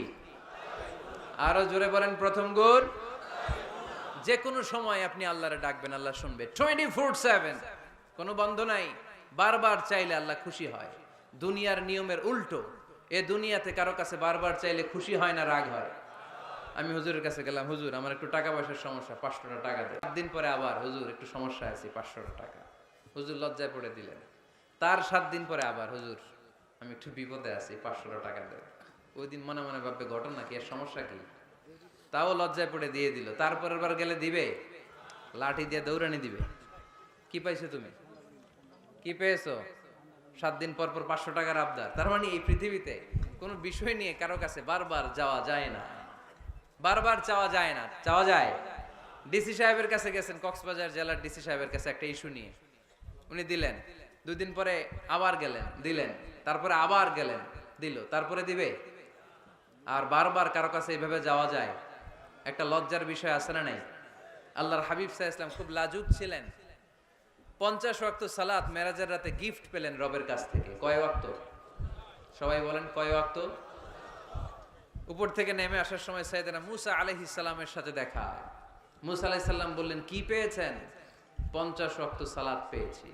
মুসা আলাইহিস সালাম বললেন আপনার উম্মত পড়বে না, আমি জানি, কারণ আমি তো আপনার আগে দুনিয়ায় এসেছি, আমার ফিল্ড ওয়ার্কের অভিজ্ঞতা বেশি। আমার অভিজ্ঞতার আলোকে আপনারে বলি পড়বে না, একটু কমায় আনেন ভালো হবে। আল্লাহর হাবিব গেলেন, কমায় দেয়া হলো 5 ওয়াক্ত, হলো 45 ওয়াক্ত। মুসা আলাইহিস সালাম বললেন পড়বে না, আবার যান। আবার গেলেন, 5 ওয়াক্ত কমায় দেয়া হলো 40 ওয়াক্ত। মুসা আলাইহিস সালাম বললেন পড়বে না, কমায় আনেন ভালো হবে। কমায় আনা হলো 35 ওয়াক্ত। এভাবে 9 বার। কয়বার? 5 নং 45 ওয়াক্ত কমিয়ে 5 ওয়াক্ত দেয়া হলো। আল্লাহর হাবিব এবার খুব খুশি, কমায় আনছি অনেক। 5 ওয়াক্ত নিয়ে যখন সাইয়েদনা মুসা আলাইহিস সালামকে ক্রস করছেন, সাইয়েদনা মুসা আলাইহিস সালাম বললেন কি খবর, কত পাইলেন? কয় 5 ওয়াক্ত। মুসা আলাইহিস সালাম বলে এইটাও পড়বে না। পড়ি 5 ওয়াক্ত আমরা পড়ি। মুসা আলাইহিস সালাম বললেন পড়বে না, আবার যান, গেলে ভালো হবে আপনার উম্মতের জন্য। আল্লাহর হাবিব বললেন কত যাওয়া যায়? আর কত? আস্তাহি মির রাব্বি, আমার যেতে শরম লাগে। আবার যেতে আমার কি লাগে? সহিহ বুখারীর বর্ণনা, আস্তাহি মির রাব্বি, আমার যেতে লজ্জা লাগে। তার মানে বারবার চাইতে মানুষের লজ্জা লাগে, কারো কাছে বারবার যাওয়া যায় না, ঠিক কি না? কিন্তু আল্লাহর হাবিব বললেন ইন্নাহু মান লাম ইয়াসআলিল্লাহ ইয়াগদাব আলাইহি, যে ব্যক্তিটা আল্লাহর কাছে বারবার চায় না তারে আল্লাহ পছন্দ করে না। বরং বারবার যে আল্লাহর কাছে যায়, বারবার যে চায়, বারবার যে কাঁদে, বারবার যে ক্ষমা চায়, তারে আল্লাহ পছন্দ করে। সুবহানাল্লাহ পড়ো। এজন্য দুনিয়ার নিয়মের উল্টো, দুনিয়ায় বারবার যাওয়া যায় না, দুনিয়ার বুকে বারবার চাওয়া যায় না, কিন্তু আল্লাহর কাছে বারবার গেলে, বারবার চাইলে আল্লাহ এই বান্দার উপর বেশি খুশি হয়ে যায়। সুবহানাল্লাহ পড়ে। 24/7, সব সময়, সপ্তাহের 7 দিন, দিনের 24 ঘন্টা, মাসের 30 দিন আপনারে ক্ষমা করার জন্য আল্লাহ বসে আছে। কিন্তু ক্ষমাটা চাওয়ার সময়টা আমাদের নাই। শেষ রাতে প্রথম আকাশে আল্লাহ মনোনিবেশ করে ডাকতে থাকেন আলামিন মুস্তাগফিরিন আগফির আল্লাহ, কার ক্ষমা লাগবে ক্ষমা চাও, ক্ষমা করে দেব। আলা মিন মুস্তারজিকিন আরযুকালা, কার রিজিকের দরকার রিজিক দিয়ে দেব। আলা মিন মুস্তাকসিন আকসুলা, কার নতুন ড্রেস দরকার I will give you the new dress, তোমার নতুন জামা দিয়ে দেব। কার চাকরি দরকার চাকরি চাও, চাকরি দিয়ে দেব। কার বিয়ে হচ্ছে না আমার কাছে চাও, সুন্দরী বউয়ের ব্যবস্থা করে দিব। ওই যে কয় সুবহানাল্লাহ, এটা কমন পড়ছে সবার না? চাইতে হবে, সবটাই চাইতে হবে। দেহার মালিক কে? মনে রাখবেন, নেককার স্ত্রী আর নেককার সন্তান আল্লাহর কাছে চাইতে হয়। সাইয়েদনা ইব্রাহিম আলাইহিস সালাম নেককার সন্তানের জন্য দোয়া করেছেন। জাকারিয়া আলাইহিস সালাম নেককার সন্তান পাওয়ার জন্য দোয়া করেছেন। ইয়াংদের দোয়াগুলোর মধ্যে বিশেষ দোয়া তো হবে এইটাই, ঠিক কি না? যে আল্লাহ তুমি আমাকে নেককার, রূপবতী, গুণবতী একটা স্ত্রী দাও। স্ত্রী যদি ভালো হয় ঘরটা জান্নাত, স্ত্রী যদি খারাপ হয় ঘরের ভিতরে দ্বিতীয় বিশ্বযুদ্ধ, ঠিক কি না? A timely marriage is very important for the young society of Bangladesh. সময় মতো বিয়ে, এটা সব জায়গায় আমি বলি। ছেলের বাবা যারা আছেন, মেয়ের বাবা যারা আছেন, ওদের দুঃখগুলো একটু বুঝেন। ওরা অনেক দুঃখে আছে, কষ্টে আছে, বুক ফাটে তো মুখ ফুটে না, ঠিক কি না? বিয়ের চেয়ে ভালো কাজ হয় না, বিয়ের চেয়ে ভালো কাজ হতে পারে না। এই যে উঠতি বয়সের ছেলে মেয়েরা বর্তমানে ফাস্টেস্ট ওয়ার্ল্ডে যেভাবে ট্রেন্ড চেঞ্জ হচ্ছে, তারা তাদের যৌবনকে নষ্ট করে ফেলছে। তারা এই যে পরকীয়া, এই যে গার্লফ্রেন্ড বয়ফ্রেন্ডের যে কালচার, এগুলো আগে ছিল না, এগুলো দেশের মধ্যে এখন ঢুকছে। ওই যে চিল্লায় উঠতেছে অনেকে, দেখছেন? 100% কমন পড়ে গেছে এদের। তো এই যৌবনের তাড়নায়, এই যে যুবক বয়সে তারা যে পাপগুলো করে, অবৈধ মেলামেশার কারণে, হারাম রিলেশনশিপের কারণে একটা পার্সেন্টেজ গুনাহ বাবা মার কাঁধেও আছে না নাই? এজন্য খবরদার, ওদেরকে যদি সময় মতো বিয়ে না দেন, ওরা যে পাপগুলো করবে এটা শুধু ওদের পাপ নয়, আপনার কাঁধেও এই পাপ বর্তায়, তাই না? এজন্য আগে আগে বিয়ে দেন, অন টাইম, টাইমলি ম্যারেজ। মসজিদে মসজিদে বিয়ে করাবেন। ছেলের বাবা মেয়ের বাবা চলে আসবে, ইজাব হবে, কবুল হবে, খেজুর নিয়ে যাবেন 1 কেজি, বিয়ে শেষ। সহজ হয়ে গেছে না? 1 কেজি 2 কেজি খেজুর খাওয়াই দিবেন। দিস ইজ দ্য ওয়ালিমা। আল্লাহর হাবিবের যখন বেশি টাকা ছিল তিনি বেশি খাওয়াতেন। এক বিয়েতে তিনি 400 জন সাহাবীকে খাসির গোশত, উটের গোশত আর রুটি খাইয়েছেন। ওয়ালিমা, বিয়ের খাবার। সুবহানাল্লাহ পড়বেন না? আরেক বিয়েতে টাকা পয়সা নাই। এটা হচ্ছে সাফিয়া বিনতি হুয়াই ইবনে আখতাব, ইহুদি রাজকন্যাকে বিয়ে করেছিলেন খায়বার যুদ্ধের পরে। তো ফিরে আসবেন, আল্লাহর হাবিব বললেন এখানেই বিয়ে করব, মরুভূমিতে আমাদের বাসর হবে। বাসর ঘর সাজানো হলো, আল্লাহর হাবিব বাসর করলেন। সকালবেলা তিনি বের হলেন, সাহাবারা ধরলেন, ইয়া রাসূলুল্লাহ, আগে না ওই যে রুটি খাওয়াইছিলেন, আগের বিয়েতে গোশত খাওয়াইছিলেন, এইবার কি খাওয়াবেন? আল্লাহর হাবিব বললেন এইবার তো আমার কাছে টাকা পয়সা নেই, তোমাদের কাছে কি আছে বলো? দাওয়াত খাইতে চাইয়া পড়ছে বিপদে সাহাবারা। তো সাহাবারা বললেন আমাদের কাছে কিছু নাই, কারো বাড়িতে কিছু ঘি, কারো বাড়িতে কিছু আটা, কারো বাড়িতে কিছু পনির। আল্লাহর হাবিব বললেন সব নিয়ে আসো, একটা বোলের মধ্যে রাখো, রেখে এটারে ম্যাশড করা হলো, ছাতু বানানো হলো। কি? এবার আল্লাহর হাবিব বললেন সবাই হাত পাতো, সবাই হাত পাতলো। আল্লাহ রাসূল সাল্লাল্লাহু আলাইহি ওয়াসাল্লাম হাতের মধ্যে একটু ছাতু ধরাই দিলেন, বললেন এটাই বিয়ের ওলিমা। সুবহানাল্লাহ পড়বেন না? তার মানে যখন সামর্থ্য বেশি তখন ওলিমাতে খাওয়াবেনও বেশি। সামর্থ্য নাই, ছাতু খাওয়াই দিবেন অথবা খেজুর খাইয়ে দিবেন। খেজুরের চেয়ে ভালো মিষ্টান্ন আর হতে পারে না। খেয়াল রাখবেন, ফলের মধ্যে আছে সুক্রোজ। ফলের যে মিষ্টিটা, এটা কিন্তু বেশি ক্ষতি করে না, এটা খুব ভালো, ভেরি হেলদি। ফলের যে মিষ্টি এটারে বলে সুক্রোজ। মধুতে যে মিষ্টি এটাকে বলে ফ্রুকটুস, আর চিনিতে যে মিষ্টি এটার বলে গ্লুকোজ।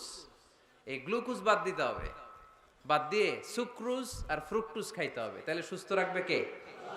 দেখেন আল্লাহর হাবিব সাল্লাল্লাহু আলাইহি ওয়াসাল্লাম কত খেজুর খেতেন, তিনি মধু খেতেন, ফ্রেশ মধু, ফ্রেশ হানি আল্লাহর হাবিব সাল্লাল্লাহু আলাইহি ওয়াসাল্লাম খুব বেশি পছন্দ করতেন। এজন্য বিয়ের চেয়ে ভালো কাজ হতে পারে না।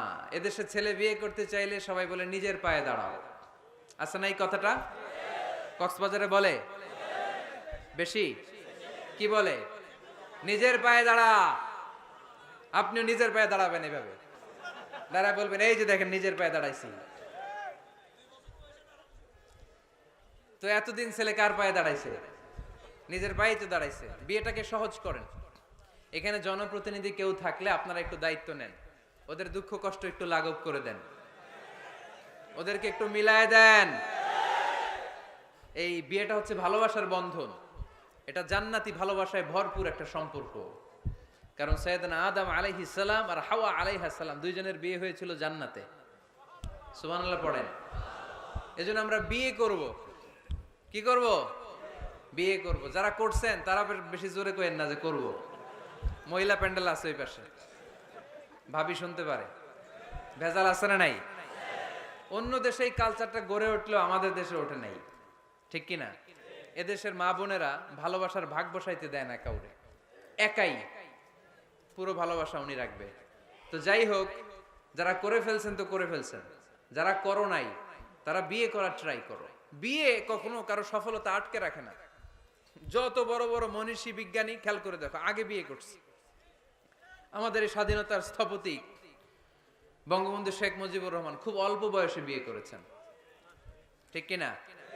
কাজী নজরুল অল্প বয়সে বিয়ে করেছেন, মহাত্মা গান্ধী অল্প বয়সে বিয়ে করছেন। বিয়ে সফল হওয়াতে কি ওনাদের কোনো বাধা বা প্রতিবন্ধকতা তৈরি করছে? ওনারা তো সফল হয়েছে।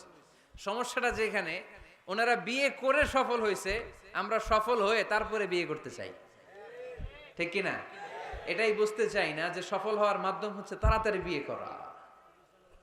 তাড়াতাড়ি বিয়ে করা, ইউগনিহিমুল্লাহ মিন ফাদলিহ।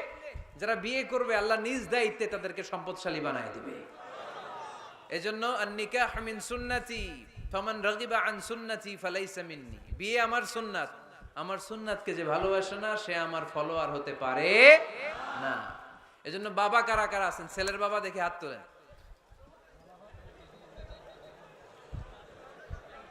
ছেলের বাবা হাত তুলে বলেন, আল্লাহ আমার ছেলেকে সময় মতো বিয়ের পিঁড়িতে বসায় দিব ইনশাআল্লাহ। ছেলের বিয়েতে 1 টাকাও যৌতুক নিব না। আওয়াজ করে পড়েন আমিন। হাত নামান। মেয়ের বাবা কারা আছেন দেখি? মেয়ের বাবা হাত তুলেন, আওয়াজ করে বলেন হে আল্লাহ। আরো জোরে বলেন হে আল্লাহ। আপনাদের ভালো লাগতেছে না এটা? বলেন আল্লাহ আমার মেয়েকে সময় মতো ভালো পাত্রের হাতে তুলে দিব, সময় মতো বিয়ের ব্যবস্থা করব, তুমি তৌফিক দাও। মেয়ের বিয়েতে 1 টাকাও যৌতুক দিব না। আওয়াজ করে পড়েন আমিন। হাত নামান। বিয়ে করো নাই কারা কারা? হাত তোলো। আওয়াজ করে বলো হে আল্লাহ সময় মতো বিয়ে করতে চাই, তুমি তৌফিক দাও। আওয়াজ করে বলো আল্লাহ হাত তুলে ওয়াদা করলাম আমার বিয়েতে 1 টাকাও যৌতুক নিব না। আমিন। আরো জোরে বলতে হবে আমিন। মাশাআল্লাহ। হাত নামাও, হাত নামাও। এই তো সবাই খুশি। ছেলের বাবাও খুশি, মেয়ের বাবাও খুশি, পাত্ররাও খুশি, মাইকের আওয়াজ শুনে ওইদিকে পাত্রীরাও খুশি। আলহামদুলিল্লাহ। কক্সবাজারের লোকজন খুশি হয়ে গেছে খুব। দেখছেন বিয়েটা যে ভালো জিনিস এটা তার প্রমাণ। বিয়ের কথা বললে আনন্দ আসে, মুখে হাসি হাসে, প্রাণের মধ্যে উচ্ছ্বাস জাগে, ঠিক কি না? তাযাওয়াজু আল ওয়াদুদ আল ওয়ালুদ ফাইন্নী মুকাসিরুন বিকুম আল উমাম। সুন্দরী নারী দেখে, যে নারী বেশি সন্তান জন্ম দিতে পারে এরকম মেয়ে দেখে বিয়ে করো। বেশি সন্তান তোমরা নাও, কেননা আমার বেশি উম্মত হলে কিয়ামতের দিন আমি আমার উম্মতকে নিয়ে গর্ব করে দাঁড়িয়ে যাব। আল্লাহর হাবিব বললেন 1000 কোটি লোক আমার উম্মত। আল্লাহু আকবার। তাহলে বিয়েতে কোনো অকল্যাণ নাই। চেয়ারম্যান সাহেব যদি থাকেন, এমপি সাহেব যদি শুনে থাকেন, আপনি এই জন্য তো কথাবার্তা কয় না, চুপচাপ করে বসে আছে। কি নাম ভাইয়ের? টিপু সুলতান। মাশাআল্লাহ।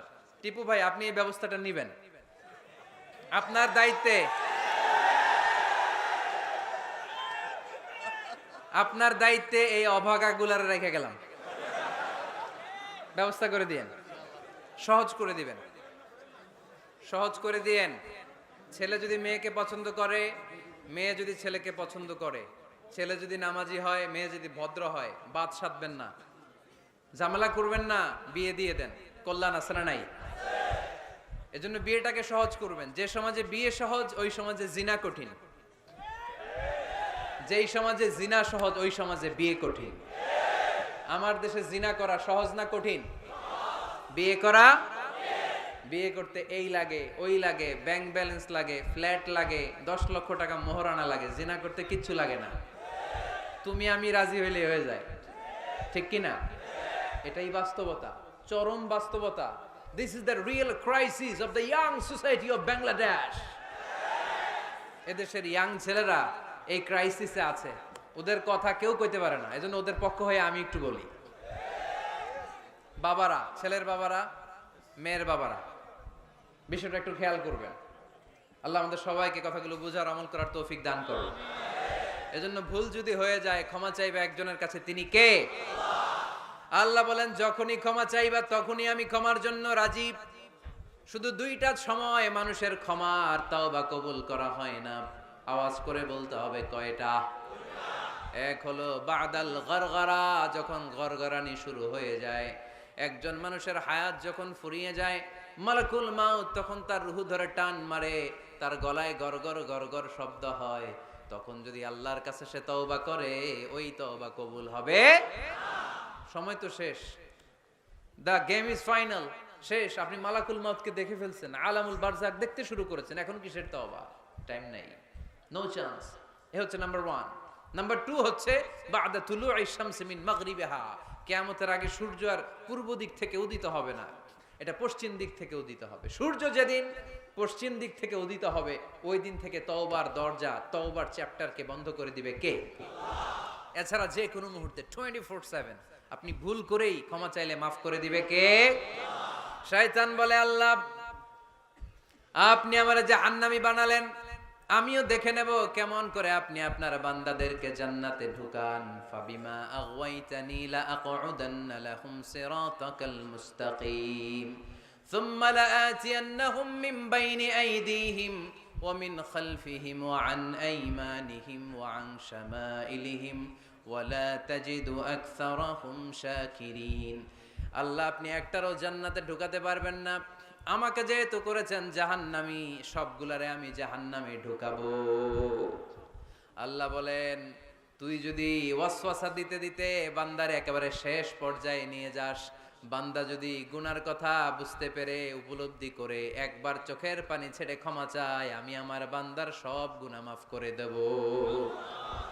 তুই কি করবি?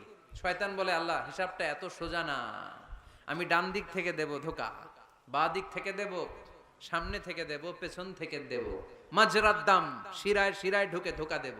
ওয়ালা তাজিদা আকসারাহুম শাকিরিন, একটারও জান্নাতে ঢুকাতে পারবেন না। আল্লাহ বললেন, তুই আমারে চ্যালেঞ্জ দিলি, আমি তো মালিকুল আমরাত, সব রাজার বড় রাজা, মহারাজা, ঠিক কি না?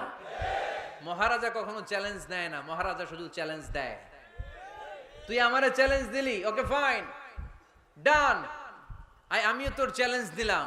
ওয়া ইজ্জতি ওয়া জালালি ওয়া ইরতিফাই মাকানি, আমার ইজ্জতের কসম, আমার জালালিয়াতের কসম, আমার ক্ষমতার কসম, তুই আজীবন ওয়াসওয়াসা দিতে দিতে গোমরা বানাবি, পাপ কাজ করাবি, কিন্তু একদিন যদি সে অনুতপ্ত হয়ে আমার কাছে ক্ষমা চায়, আমি জীবনের সব গুনাহ মাফ করে দেব। এক ফোঁটা চোখের পানি ছেড়ে আমার কাছে কাঁদলে আমি ক্ষমা করে দেব, বান্দাটারে জান্নাতি বানায় দেব। তুই কি করবি? আমি মাফ করব, তুই কি করবি? সুবহানাল্লাহ পড়তে পারলেন না? তওবার কারিশমা বুঝতে পেরেছেন ভাইরা? তওবা করতে রাজি আছেন সবাই? প্রত্যেক সালাতের পরে আমরা তওবা করব, রাজি আছেন? আল্লাহর হাবিব সাল্লাল্লাহু আলাইহি ওয়াসাল্লাম সালাম ফেরানোর পরে পড়তেন আল্লাহু আকবার, এরপর পড়তেন আস্তাগফিরুল্লাহ, আস্তাগফিরুল্লাহ, আস্তাগফিরুল্লাহ। সারাটা দিন তিনি আস্তাগফিরুল্লাহ পড়তেন। সকালবেলা পড়তেন, দুপুরে পড়তেন, বিকেলে পড়তেন, মাঝরাতে ঘুম ভেঙে গেলে পড়তেন। শুধুমাত্র কেবলমাত্র একমাত্র যখন টয়লেটে ঢুকতেন তখন পড়তে পারতেন না। এজন্য টয়লেট থেকে বের হয়ে সর্বপ্রথম তিনি ক্ষমা চেয়ে নিতেন। যেহেতু সারাদিন জিকির করেছে আর ইস্তেগফার পড়েছে, শুধু টয়লেটে ঢুকার সময়টা পড়তে পারতেন না। এজন্য টয়লেট থেকে বের হয়ে ক্ষমা চাইতেন। কি পড়তেন? গোফরানাক। গোফরানাক মানে কি হুজুর? ক্ষমা চাই, আল্লাহ ক্ষমা চাই, আস্তাগফিরুল্লাহ আস্তাগফিরুল্লাহ আস্তাগফিরুল্লাহ। এজন্য ভুল হয়ে গেলে, পাপ হয়ে গেলে, অন্যায় হয়ে গেলে, অনুতপ্ত হয়ে আমরা ক্ষমা চাইবো কার কাছে? আরো জোরে বলেন, কার কাছে? তাহলে মুমিন বান্দার প্রথম গুণ কি? আত্তাইবুনা। আওয়াজ করে বলেন, প্রথম গুণ কি? মনে থাকবে নাকি ভুলে যাবেন? 2 নাম্বার গুণ আল আবিদুনা। সবাই বলেন আল আবিদুনা। আওয়াজ করে পড়তে হবে, আল আবিদুনা।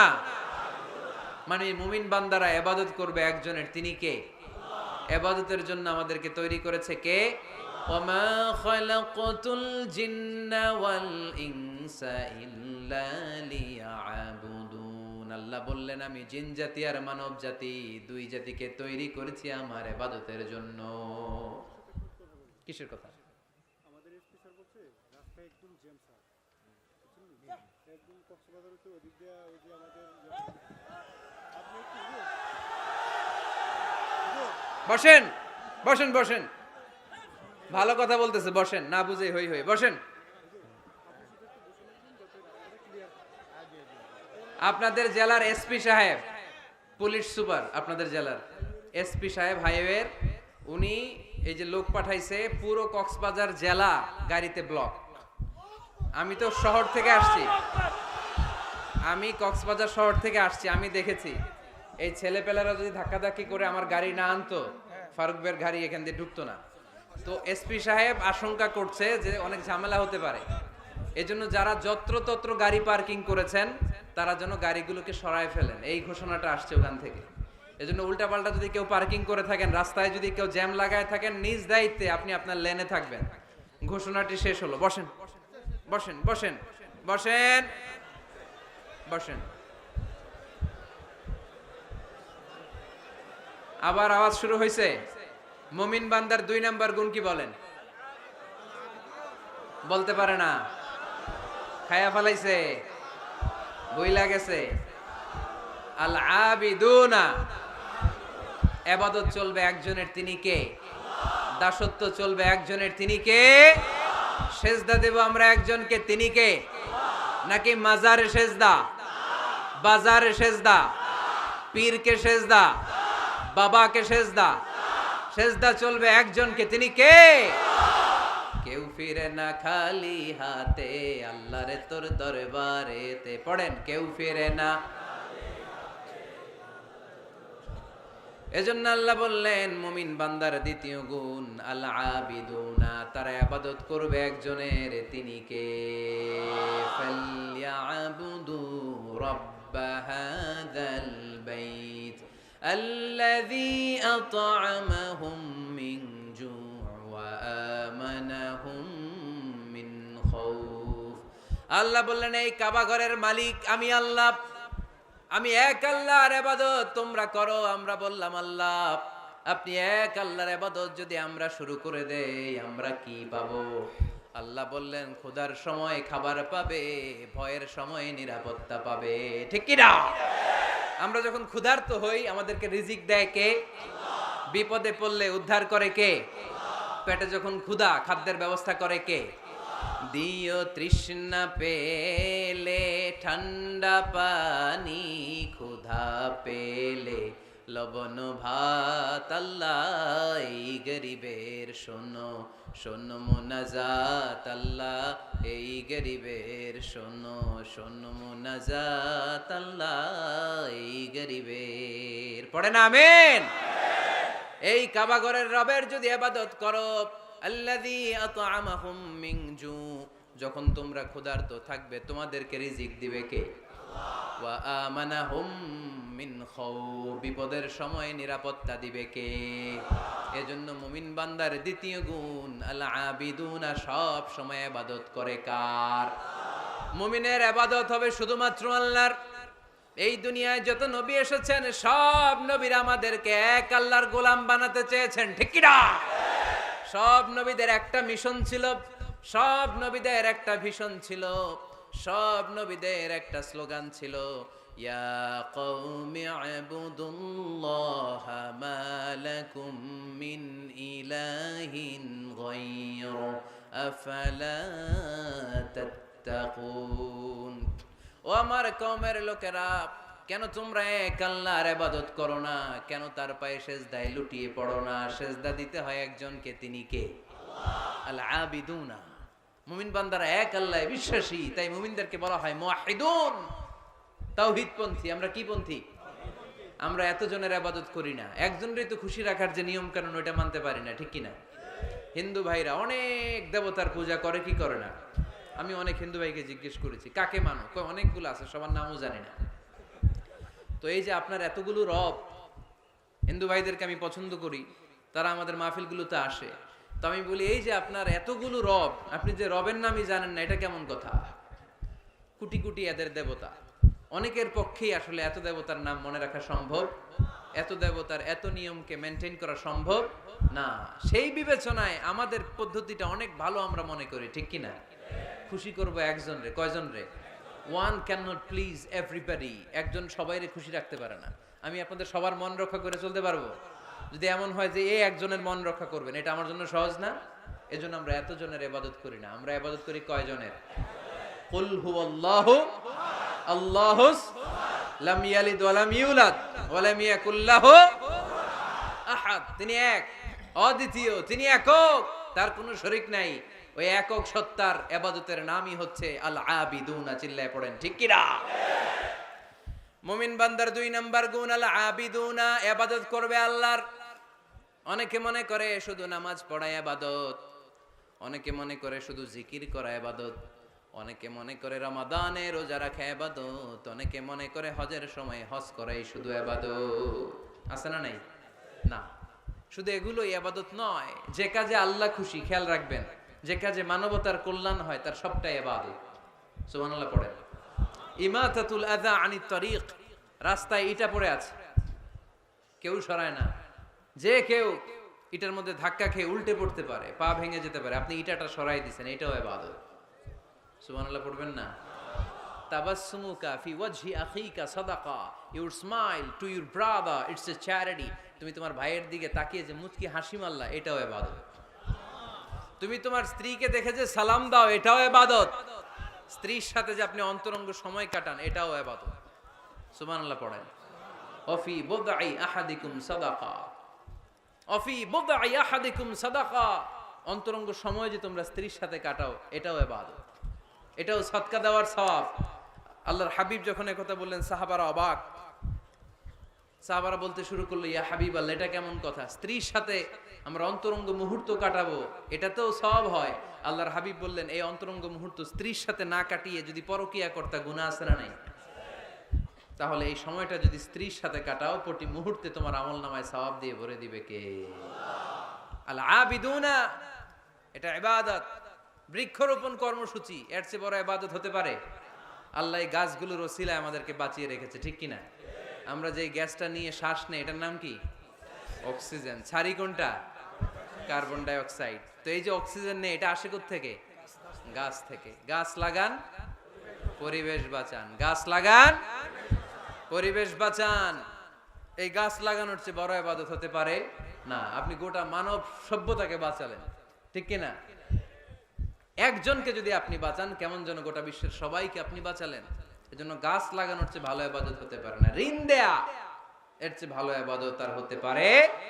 দুইজনের মধ্যে ঝগড়া, মিলিয়ে দেয়া, পারবেন না মিলাই দিতে? নাকি একটু লাগাই দিবেন? আরো কি করবেন? মিলাই দিবেন। এরা যে বলবেন, আরে ভাই উনি তো আপনাদের সালাম দিছে, এ বলবে ঘটনা কি? 2 মাস ধরে কথা কয় না, সালাম দিল, এটা আবার কেমন কথা? তার একটু আঁকা হইলেই একে দেখে মুচকি হেসে দিবে, ও ওর দেখে সালাম দিয়ে দিবে, ঠিক কিনা? মাঝখানে আপনার আমলনামাটা বাড়ি করে দিবে কে? আল আবিদুনা ইবাদত। রক্ত দিবেন, রক্তদান কর্মসূচি, ব্লাড ডোনেশন প্রজেক্ট, এর চেয়ে বড় ইবাদত হতে পারে? জীবনে একবারও রক্ত দেন না, এরকম আছেন? হাত তোলার দরকার নাই। রক্ত দিছেন কারা কারা দেখি? কি জন্য দিছেন? জাতির জন্য? আমরা তো রক্ত জাতির জন্য দেই অনেক সময়, হ্যাঁ, সওয়াবের জন্য। হাত নামান, মাশাআল্লাহ। বাকিরাও দিয়েন। খুব বেশি অসুস্থতা ভয়ঙ্কর রোগের জটিলতা এগুলো না থাকলে প্রতি 4 মাস 6 মাস অন্তর অন্তর আপনি রক্ত দিতে পারেন। যদি আপনি রক্ত না দেন, আপনার দেহের যে ব্লাড সেলগুলো আছে প্রত্যেক 4 মাস 6 মাস অন্তর অন্তর এগুলো এমনি ভেঙে যায়, ভেঙে নতুন সেল গঠন হয়। আপনি দিলে একজন বাঁচত, না দিলে এগুলো এমনি নষ্ট হয়ে যায়। সুবহানাল্লাহ পড়বেন না? রক্ত দেওয়ার মতো ভালো কাজ হতে পারে মানুষ বাঁচানোর মতো? প্রায় দেখবেন ফেসবুকে বা টিভিতে বিভিন্ন সোশ্যাল মিডিয়াগুলোতে নিউজ আসে, একজন মুমূর্ষু রোগীকে বাঁচাতে রক্তের প্রয়োজন, রক্তের গ্রুপ এ পজিটিভ। কোনো সহৃদয়বান ব্যক্তি যদি থাকেন তাহলে রক্ত দিয়ে আমাদেরকে সাহায্য করবেন, এরকম ঘোষণা আছে না নাই? আমরা এগুলোকে এড়িয়ে যাই, আমরা সাহায্য করতে চাই না। আপনি যদি রক্ত দেন, জীবন বাঁচান, এর চেয়ে বড় ইবাদত আর হতে পারে?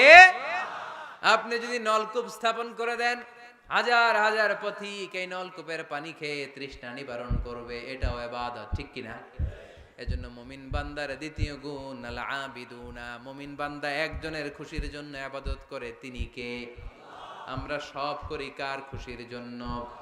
এজন্য আল্লাহ বললেন, কুল ইন্না সলাতি ওয়া নুসুকি ওয়া মাহইয়ায়া ওয়া মামাতি লিল্লাহি রাব্বিল আলামিন।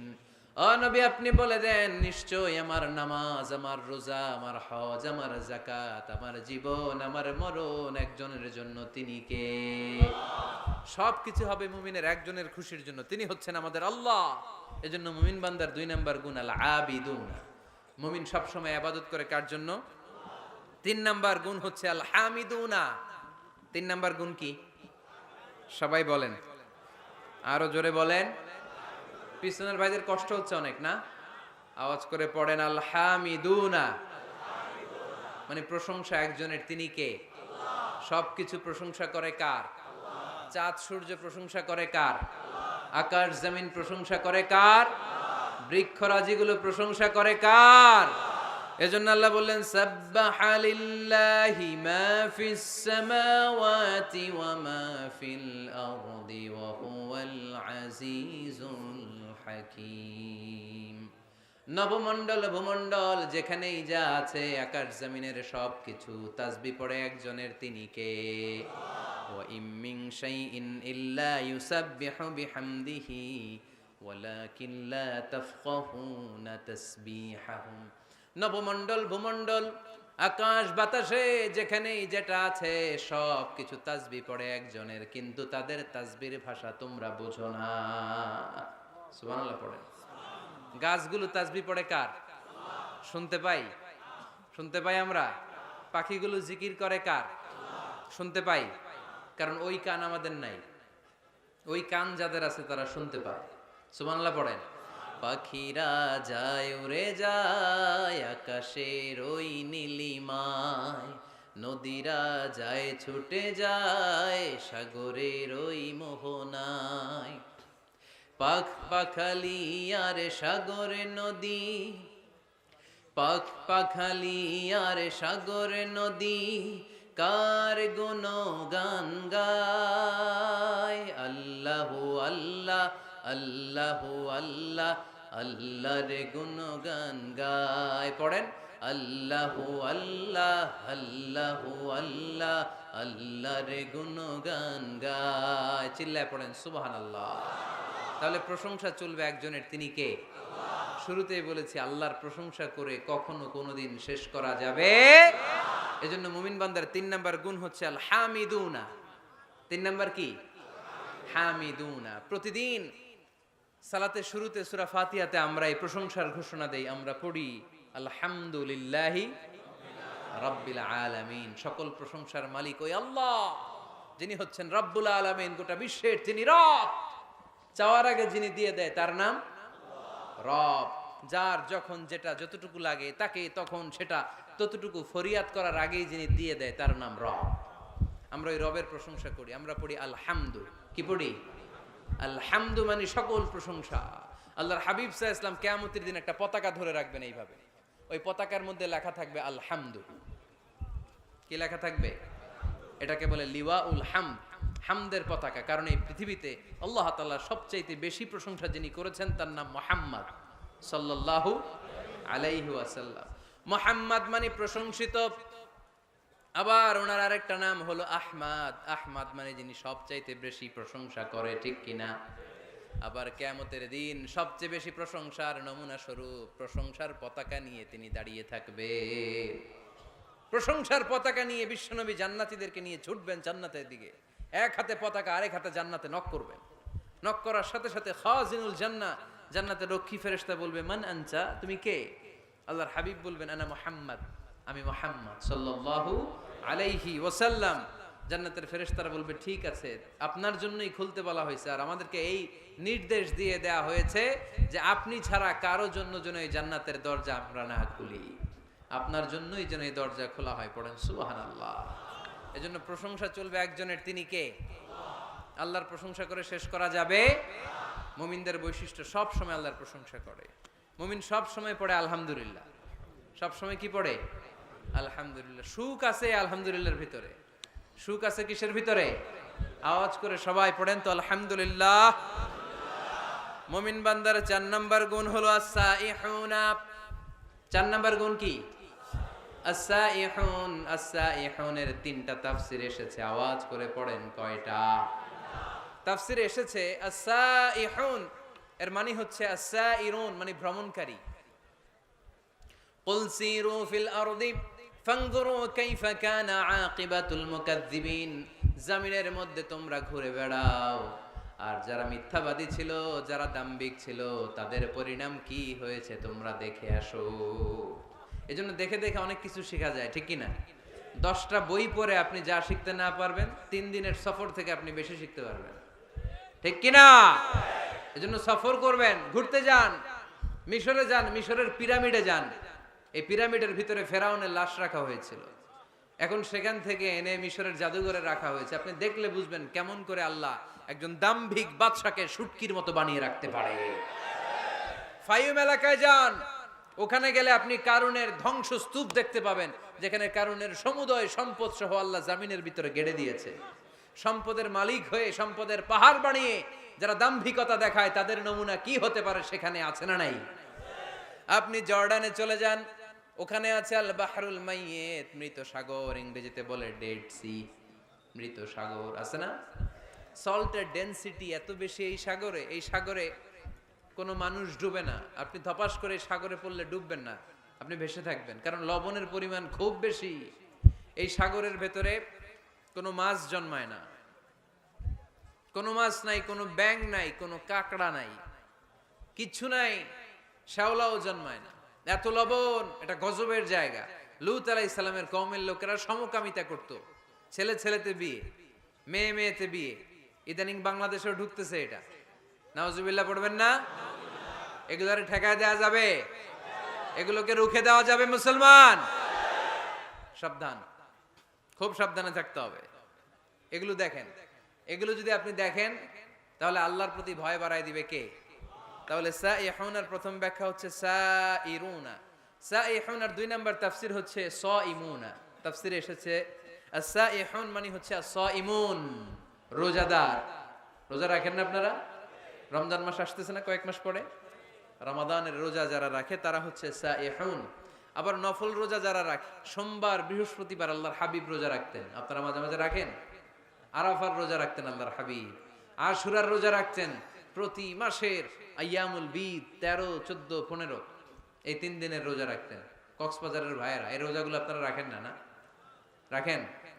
মুরব্বীরা রাখতে চায়, অনেক বোনেরা জিজ্ঞেস করে যে কখন রোজা রাখলে ভালো হবে, এদেরকে এগুলো জানাই দিবেন।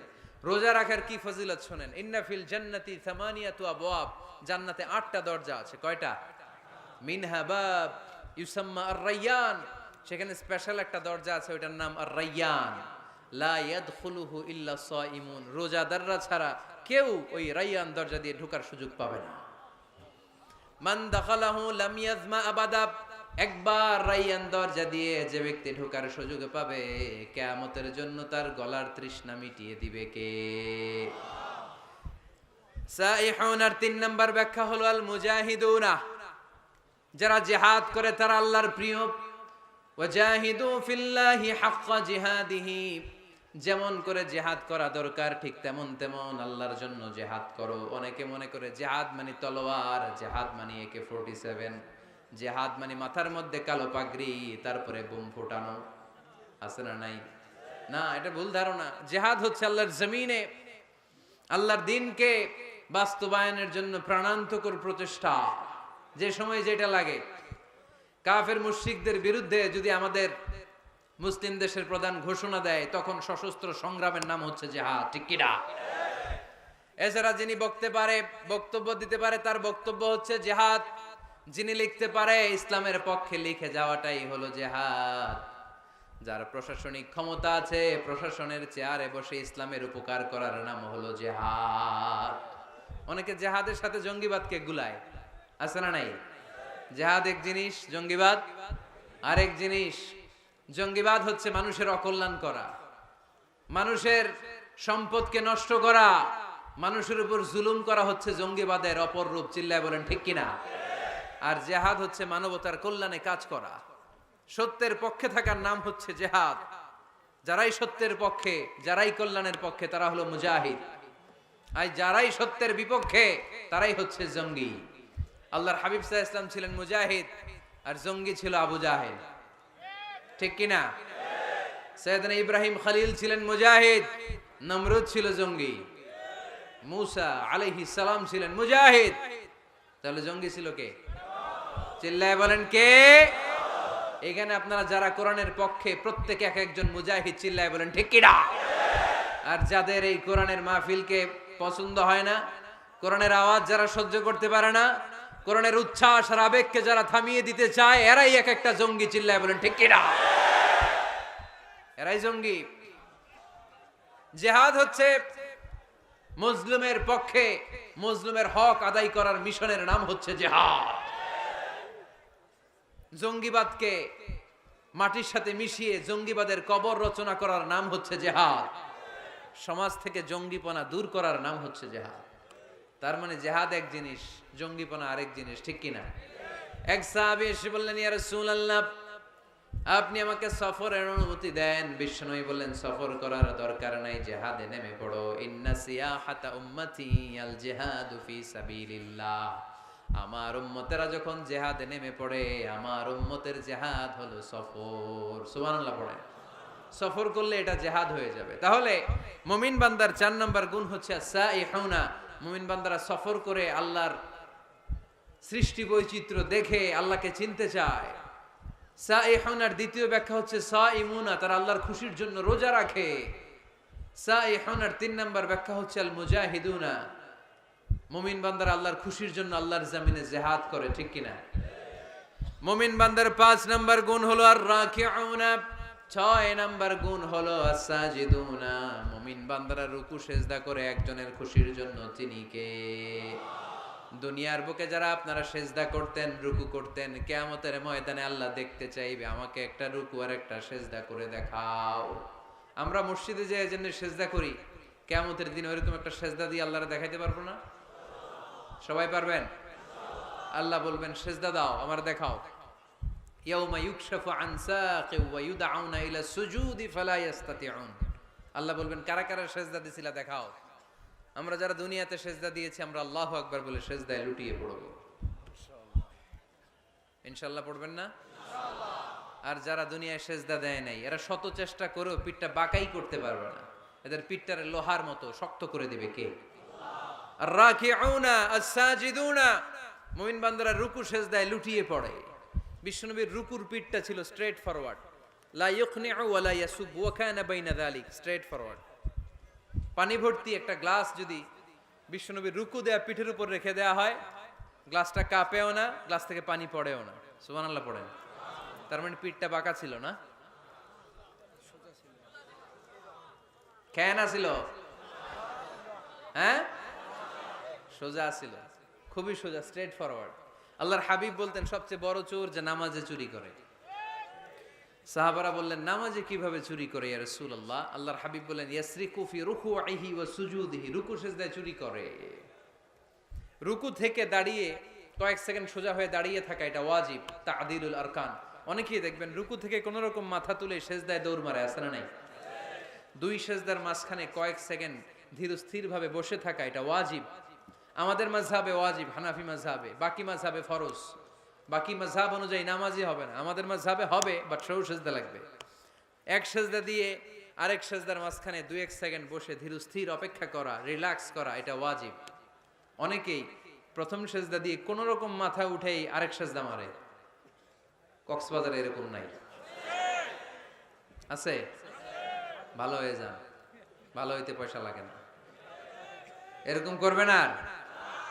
সালাত মানে রিল্যাক্স। সালাত মানে কি? সালাতে কায়েম করো, সালাতে কায়েম করো, হবে সম্মানী তুমি, হবে জান্নাতি তুমি, হবে সম্মানী তুমি, হবে জান্নাতি তুমি, দিবে কাল হাসরে শীতল ছায়া হারশে আজিম, রব্বিয়াল আলা রব্বিয়াল আযীম, রব্বিয়াল আলা রব্বিয়াল আযীম। আলহামদুলিল্লাহ পড়েন। সালাত আপনারা জান্নাতি বানাবে, সম্মানিত বানাবে। তাড়াহুড়ো করলে, তাই না? কি করলে? ধীরস্থির ভাবে সালাত পড়তে হবে। আল্লাযীনা হুম ফি সালাতিহিম খাশিউন, successful indeed are the believers who offer their 5 times salah with full of solemnity and submission. আমরা নামাজও পড়ি, দিন দুনিয়া সব খবর রাখি, আছে না নাই? নামাজও পড়তেছে, টেলিভিশনে কি চলতেছে ওই টেনশন আছে না নাই? নামাজও পড়তেছে, ক্রিকেটের কি অবস্থা, টেনশন আছে না নাই? এই নামাজ পড়লে কি খুশু খুদু বাড়বে? সাহাবারা নামাজে দাঁড়ালে, মরুভূমিতে আল্লাহু আকবার বলে দাঁড়ালে, মরুভূমির পাখিগুলো সাহাবাদের মাথার উপরে এসে বসে যেত। পাখিগুলো মনে করতে এগুলো খেজুর গাছ। সাহাবাদের পা থেকে তীর টেনে বের করা যেত নামাজে, ওনারা টেরই পেতেন না।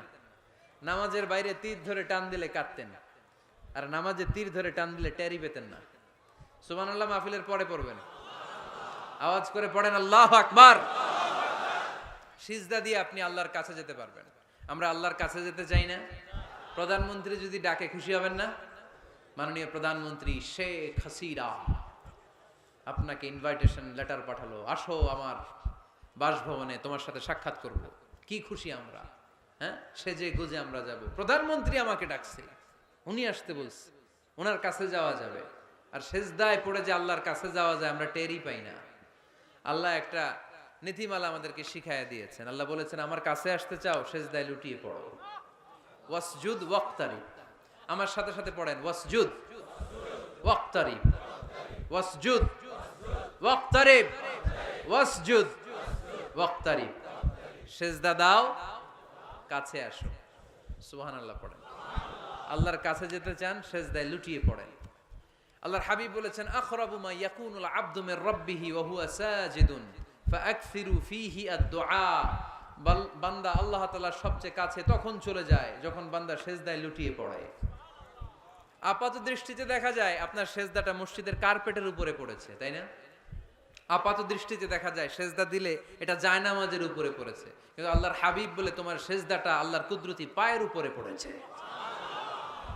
এজন্য মুমিন বান্দার 5 এবং 6 নাম্বার গুণ আর রাকিউন আস-সাজিদুন, তারা রুকু করে রুকুকারীদের সাথে, ওয়ারকাউ মা'আর রাকিঈন, সিজদা করে সিজদাকারীদের সাথে। আল্লাহর হাবিবকে আম্মা জানা এসে বললেন, ইয়া রাসূলুল্লাহ, কেমন করে কিয়ামতের দিন আপনি আপনার উম্মতকে চিনবেন? যেহেতু আল্লাহ তাআলা আপনাকে সুপারিশ করার সুযোগ দিবেন, এই সুযোগটা পাওয়ার পরে কেমন করে আপনি আপনার উম্মতকে চিনবেন লক্ষ লক্ষ কোটি কোটি উম্মতের মধ্য থেকে? আল্লাহর হাবিব বললেন, গুররাম মুহাজ্জালিনা মিন আসারিল wudu, ওযু করে আমার যে উম্মতেরা নামাজ পড়েছে, ওযুর পানিগুলো আমার উম্মতের যেই যেই অঙ্গের মধ্যে লেগেছে, ওই অঙ্গগুলো কিয়ামতের দিন রেডিয়াম বাতির মতো জ্বলজ্বল করে জ্বলতে থাকবে। এই জ্বলজ্বলে দৃশ্য দেখে আমি বুঝতে পারবো এটা আমার উম্মত, তার জন্য সুপারিশ করে আমি জান্নাতের ব্যবস্থা করে দেব। পড়েন সুবহানাল্লাহ। এজন্য রাকিউনা সাজিদুনা, রুকু দিতে হবে, সেজদায় পড়ে কাঁদতে হবে। মনের যত জ্বালা আপনি সেজদায় পড়ে আল্লাহরে বলেন। আমরা বিপদে পড়লে সবার আগে শেয়ার করি ফেসবুকে, তাই না? ফেসবুক ইউজ করেন আপনারা? বিপদে পড়লেই কোথায় শেয়ার? না, বিপদে পড়লেই সেজদায় যে আল্লাহর কাছে শেয়ার করেন। কার কাছে শেয়ার করবেন? কোথায় যে? সেজদায় লুটিয়ে পড়ে। পারা যাবে? মনে থাকবে সবার? এরপর আল্লাহ বললেন, আমার মুমিন বান্দার 7 নাম্বার গুণ হলো আল-আমিরুনা বিল মা'রুফি ওয়ান নাহুনা আনিল মুনকার 7 আর 8 নাম্বার গুণ আল্লাহ একসাথে বললেন, ভালো কাজের আদেশ করবে, মন্দ কাজের নিষেধ করবে। ঠিক কি না?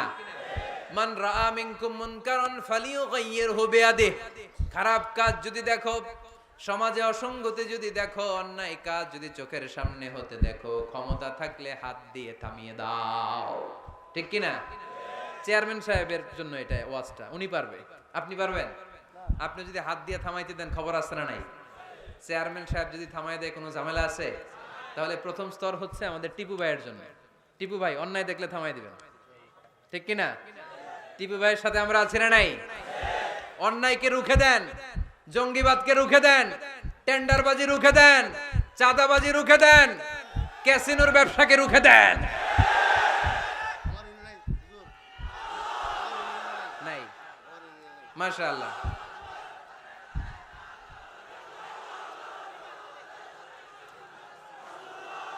যুবকদের গায়ে অনেক শক্তি, অনেক উচ্ছ্বাস।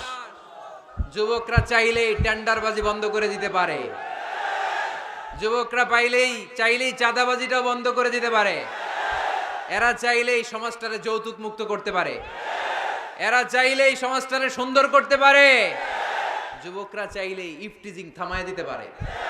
যুবকদের গায়ে এত শক্তি, স্রোতের বিপরীতে তারা দাঁড়িয়ে থাকতে পারে। এজন্য প্রাণের এই উচ্ছ্বাস, যুবকদের রক্ত গরম, এই শক্তি, এই সম্ভাবনা ইসলামের পক্ষে কাজে লাগানোর দরকার আছে না নাই? এজন্য আল্লাহ বললেন, আলা আমিরুনা বিল মা'রুফ, ভালো কাজের আদেশ করো। ও আমার যুবক ভাইয়েরা, বিকেল বেলা ক্রিকেট খেলার পরে তুমি ওযু করে মসজিদে যাও, তোমার বন্ধুগুলো বল, স্ট্যাম্পার, ব্যাট নিয়ে চলে যায়, তাদেরকে ডাকো। নামাজ একা পড়লে হবে না, সবাইকে নিয়ে নামাজ পড়তে হবে। আপনি আপনার সরকারি অফিসে নিজে নামাজ পড়েন, তো কলিগদেরকে দাওয়াত দেন না কেন? নামাজ কি একা একা পড়লে হয়? ইকামাতুস সালাহ সবাইকে নিয়ে করতে হয়। জান্নাতে যখন যাব সবাইরে নিয়ে যাব। ঠিক কি না? দুনিয়াতে আপনার ব্যবসায়ে পার্টনার, অফিসের কলিগ, আহা পরাণের বন্ধু, ও থাকবে জাহান্নামে, আপনি জান্নাতে, এটা হয়? কথা বলেন। টাইনা ওরে মসজিদে নিয়ে যাবেন, বলবেন তোরে ছাড়া আমি জান্নাতে থাকতে পারবো না। পারবেন? টানার সময় কি বলবেন? যদি মসজিদে ঢুকতে না চায়, ওর জামা ধরে টানবেন, আর কি বলবেন? তোরে ছাড়া আমি থাকতে পারবো না। বলা যাবে? বলা যাবে? তাহলে ভালো কাজ একা করলে হয় না, সালাত একা আদায় করলে চলবে না, যাকাত একা দিলে হবে না, ভালো কাজ নিজে নিজে করলে হবে না, ফ্যামিলির সবাইকে নিয়ে, বন্ধু বান্ধব সবাইকে নিয়ে করতে হয়। ঠিক কিনা? তোমরা ভালো কাজের আদেশ করো, মন্দ কাজের নিষেধ করো। তা'মুরুনা বিল মা'রুফি ওয়া তানহাউনা আনিল মুনকার। তা না হলে হে নামাজি, গজব নাজিল হবেই হবে, অশান্তি কোলাহল বাড়বে, সমাজ তো আর থামবে না, শান্তি তো আর আসবে না। পড়েন, ভালো কাজের আদেশ করো, মন্দ কাজের নিষেধ করো। সবাই পড়বেন, তোমরা ভালো কাজের আদেশ করো, মন্দ কাজের নিষেধ করো। তা'মুরুনা বিল মা'রুফি ওয়া তানহাউনা আনিল মুনকার। ঠিক কি না? ভালো কাজ একা করলে হয় না, ভালো কাজ সবাইকে নিয়ে করতে হয়। ভালো কাজের যেমনি আদেশ দিতে হয়, মন্দ কাজেরও নিষেধ করতে হয়। ঠিক কি না? আপনার সামনে আপনার বোনের বয়সের একটা মেয়েকে কিছু বকাটে ছেলেরা ইফটিজিং করে, আপনি দেখে না দেখার ভান করে চলে আসেন, এরকম আছে না নাই? দাঁড়িয়ে যান, থামায় দেন। আপনি ছেলেরা বেয়াদবি করলে থামায় দেন, রাস্তায় উল্টা পাল্টা করলে থামায় দেন, অন্যায় দেখলে রুখে দাঁড়ান, তাহলে এই সমাজটা সোজা হয়ে যাবে। ঠিক কি না? তা না হলে আযাব আর গজব যখন আসবে, শুধু ওদের উপর আসবে না, আমাদের উপর আসবে। ঠিক কি না? বন্যা যখন আসে, বাংলার জমিনে যখন বন্যা হয়, শুধু হিন্দু ভাইরা ডুবে ডুবে মরে, শুধু নাস্তিকেরা মরে, খ্রিস্টানেরা মরে, বেনামাজি মরে, নাকি লগে নামাজিও মরে? নামাজিও মরে না? আপনি লঞ্চের 2 তলায় থাকেন, লঞ্চের কয় তলায়? নিচতলার এক লোক হাতুড়ি নিয়ে লঞ্চের তলা ফুটা করতে আরম্ভ করছে। আপনি ভাবলেন আমার কি, আমি থাকি 2 তলায়, ও ফুটা করলে ও মরবে, ও মরবে, ও মরবে। এই লঞ্চের ভরাডুবি থেকে আপনিও বাঁচতে পারবেন না, চিল্লায় বলেন ঠিক কি না? ও যখন মরবে আপনিও মরবেন। আযাব আর গজব যখন আসে, ওয়াত্তাকু ফিতনাতাল্লা তুসিবাল্লাযিনা যালামু মিনকুম খাসসা, ফিতনা যখন শুরু হয়, আযাব আর গজব যখন আসে, তখন খাস ভাবে শুধু জালিমদের উপরে আসে না, আলেমদের উপরও আসে, আল্লাহর ওলিদের উপরও আসে। তুমি দরগার মধ্যে বসে বসে জিকির করো, সমাজটারে ঠান্ডা করলা না কেন? তুমি তাসবিহ হাতে নিয়ে বসে আছো, সমাজের মধ্যে ক্যাসিনো ব্যবসা চলে কেমন করে? সমাজটারে তুমি চেঞ্জ করলা না কেন? তোরে বসে বসে জিকির করতে কইছে কে? তোরে তাসবিহ নিয়ে খেয়ে খেয়ে পেটটারে বড় করতে বলেছে কে? তুমি একা জান্নাতে যাবা, আযাব আর গজব তোমারও ছাড়বে না, চিল্লায় বলেন ঠিক কি না? ডেঙ্গু যে হয়েছিল বাংলাদেশে কিছুদিন আগে, শুধু হিন্দুরা মরছিল? সব নাস্তিকগুলা মরে গেছিল? মুসলমানও মরছে, ঠিক কিনা? মুসা আলাইহিস সালাম আল্লাহরে প্রশ্ন করলেন, আল্লাহ আপনি যখন আযাব দেন, গজব দেন, ওই এলাকার সবার উপরে দেন কেন? আযাব আর গজব তো নাফরমানদেরকে দিবেন, ওই এলাকার ভালো লোকদেরকেও দেন কেন? ভূমিকম্পে শুধু হিন্দুরা মরে না কেন, কাফিররা মরে না কেন, মুসলমানরা মরে কেন? নাস্তিকগুলো মরে না কেন, নাস্তিকগুলো মরে কেন? আপনি বাইসে বাইসে আযাব দিতে পারেন না? আল্লাহ বললেন আমি উত্তর দিব না, কিছুক্ষণ পরে নিজেই উত্তর পেয়ে যাবা। মুসা আলাইহিস সালাম হাঁটতে হাঁটতে হঠাৎ ক্লান্ত হয়ে পড়লেন, একটা গাছের নিচে তিনি শুয়ে পড়লেন। হঠাৎ করে ঘুম চলে আসলো। ওই গাছের পাশে ছিল 20 পিঁপড়ার বাসা। 20 পিঁপড়া চিনেন? কামড় দিলে খুব আরাম লাগে, তাই না? কেমন লাগে? ব্যথা লাগে? খুব ব্যথা লাগে না?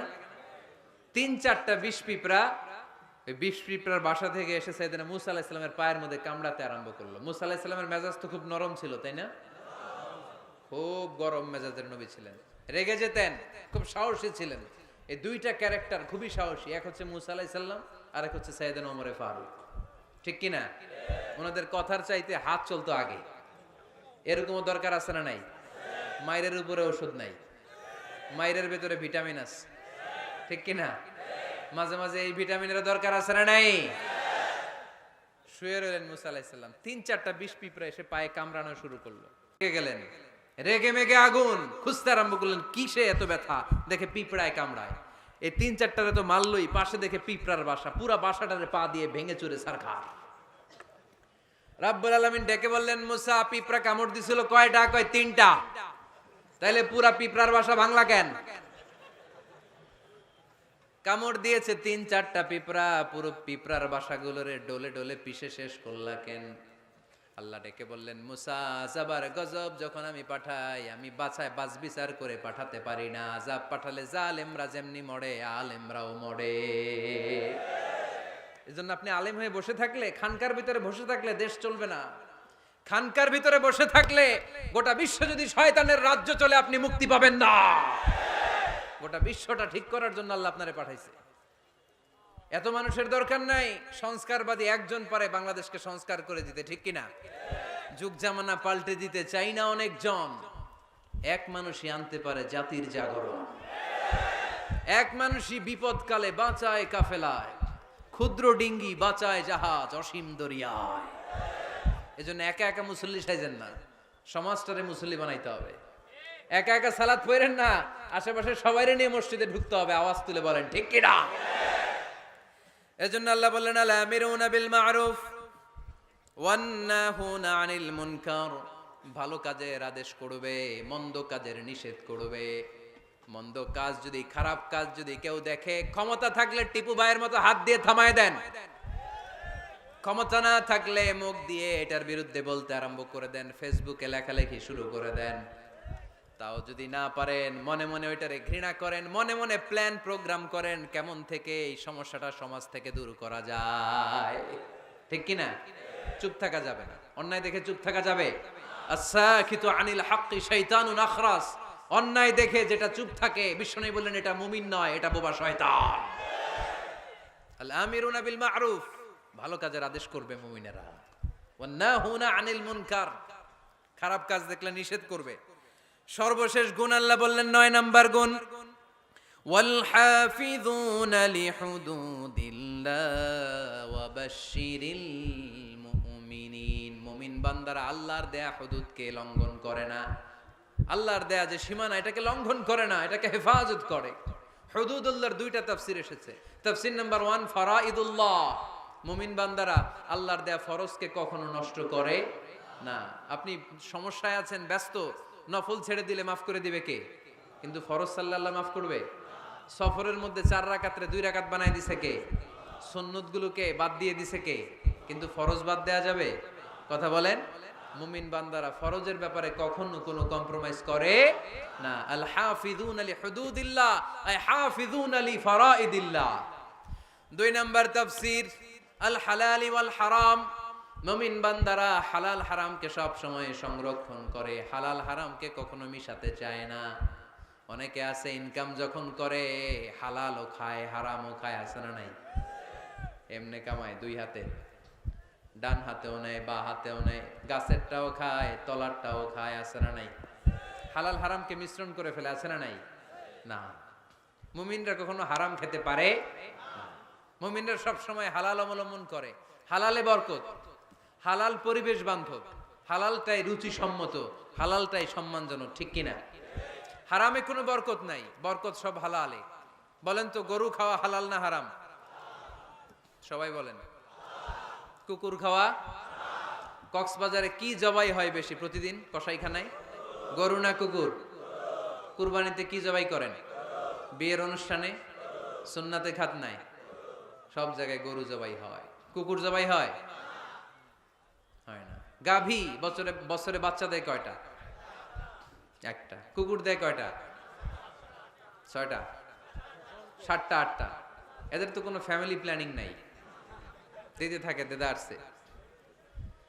তো গরু জবাই হইল বেশি, খাইলাম বেশি, কিন্তু বাচ্চা দিল কম। কুকুর জবাই হইল না, খাইলামও না, বাচ্চাও দিল বেশি। তারপরেও বলেন তো, বাংলাদেশে গরু বেশি না কুকুর বেশি?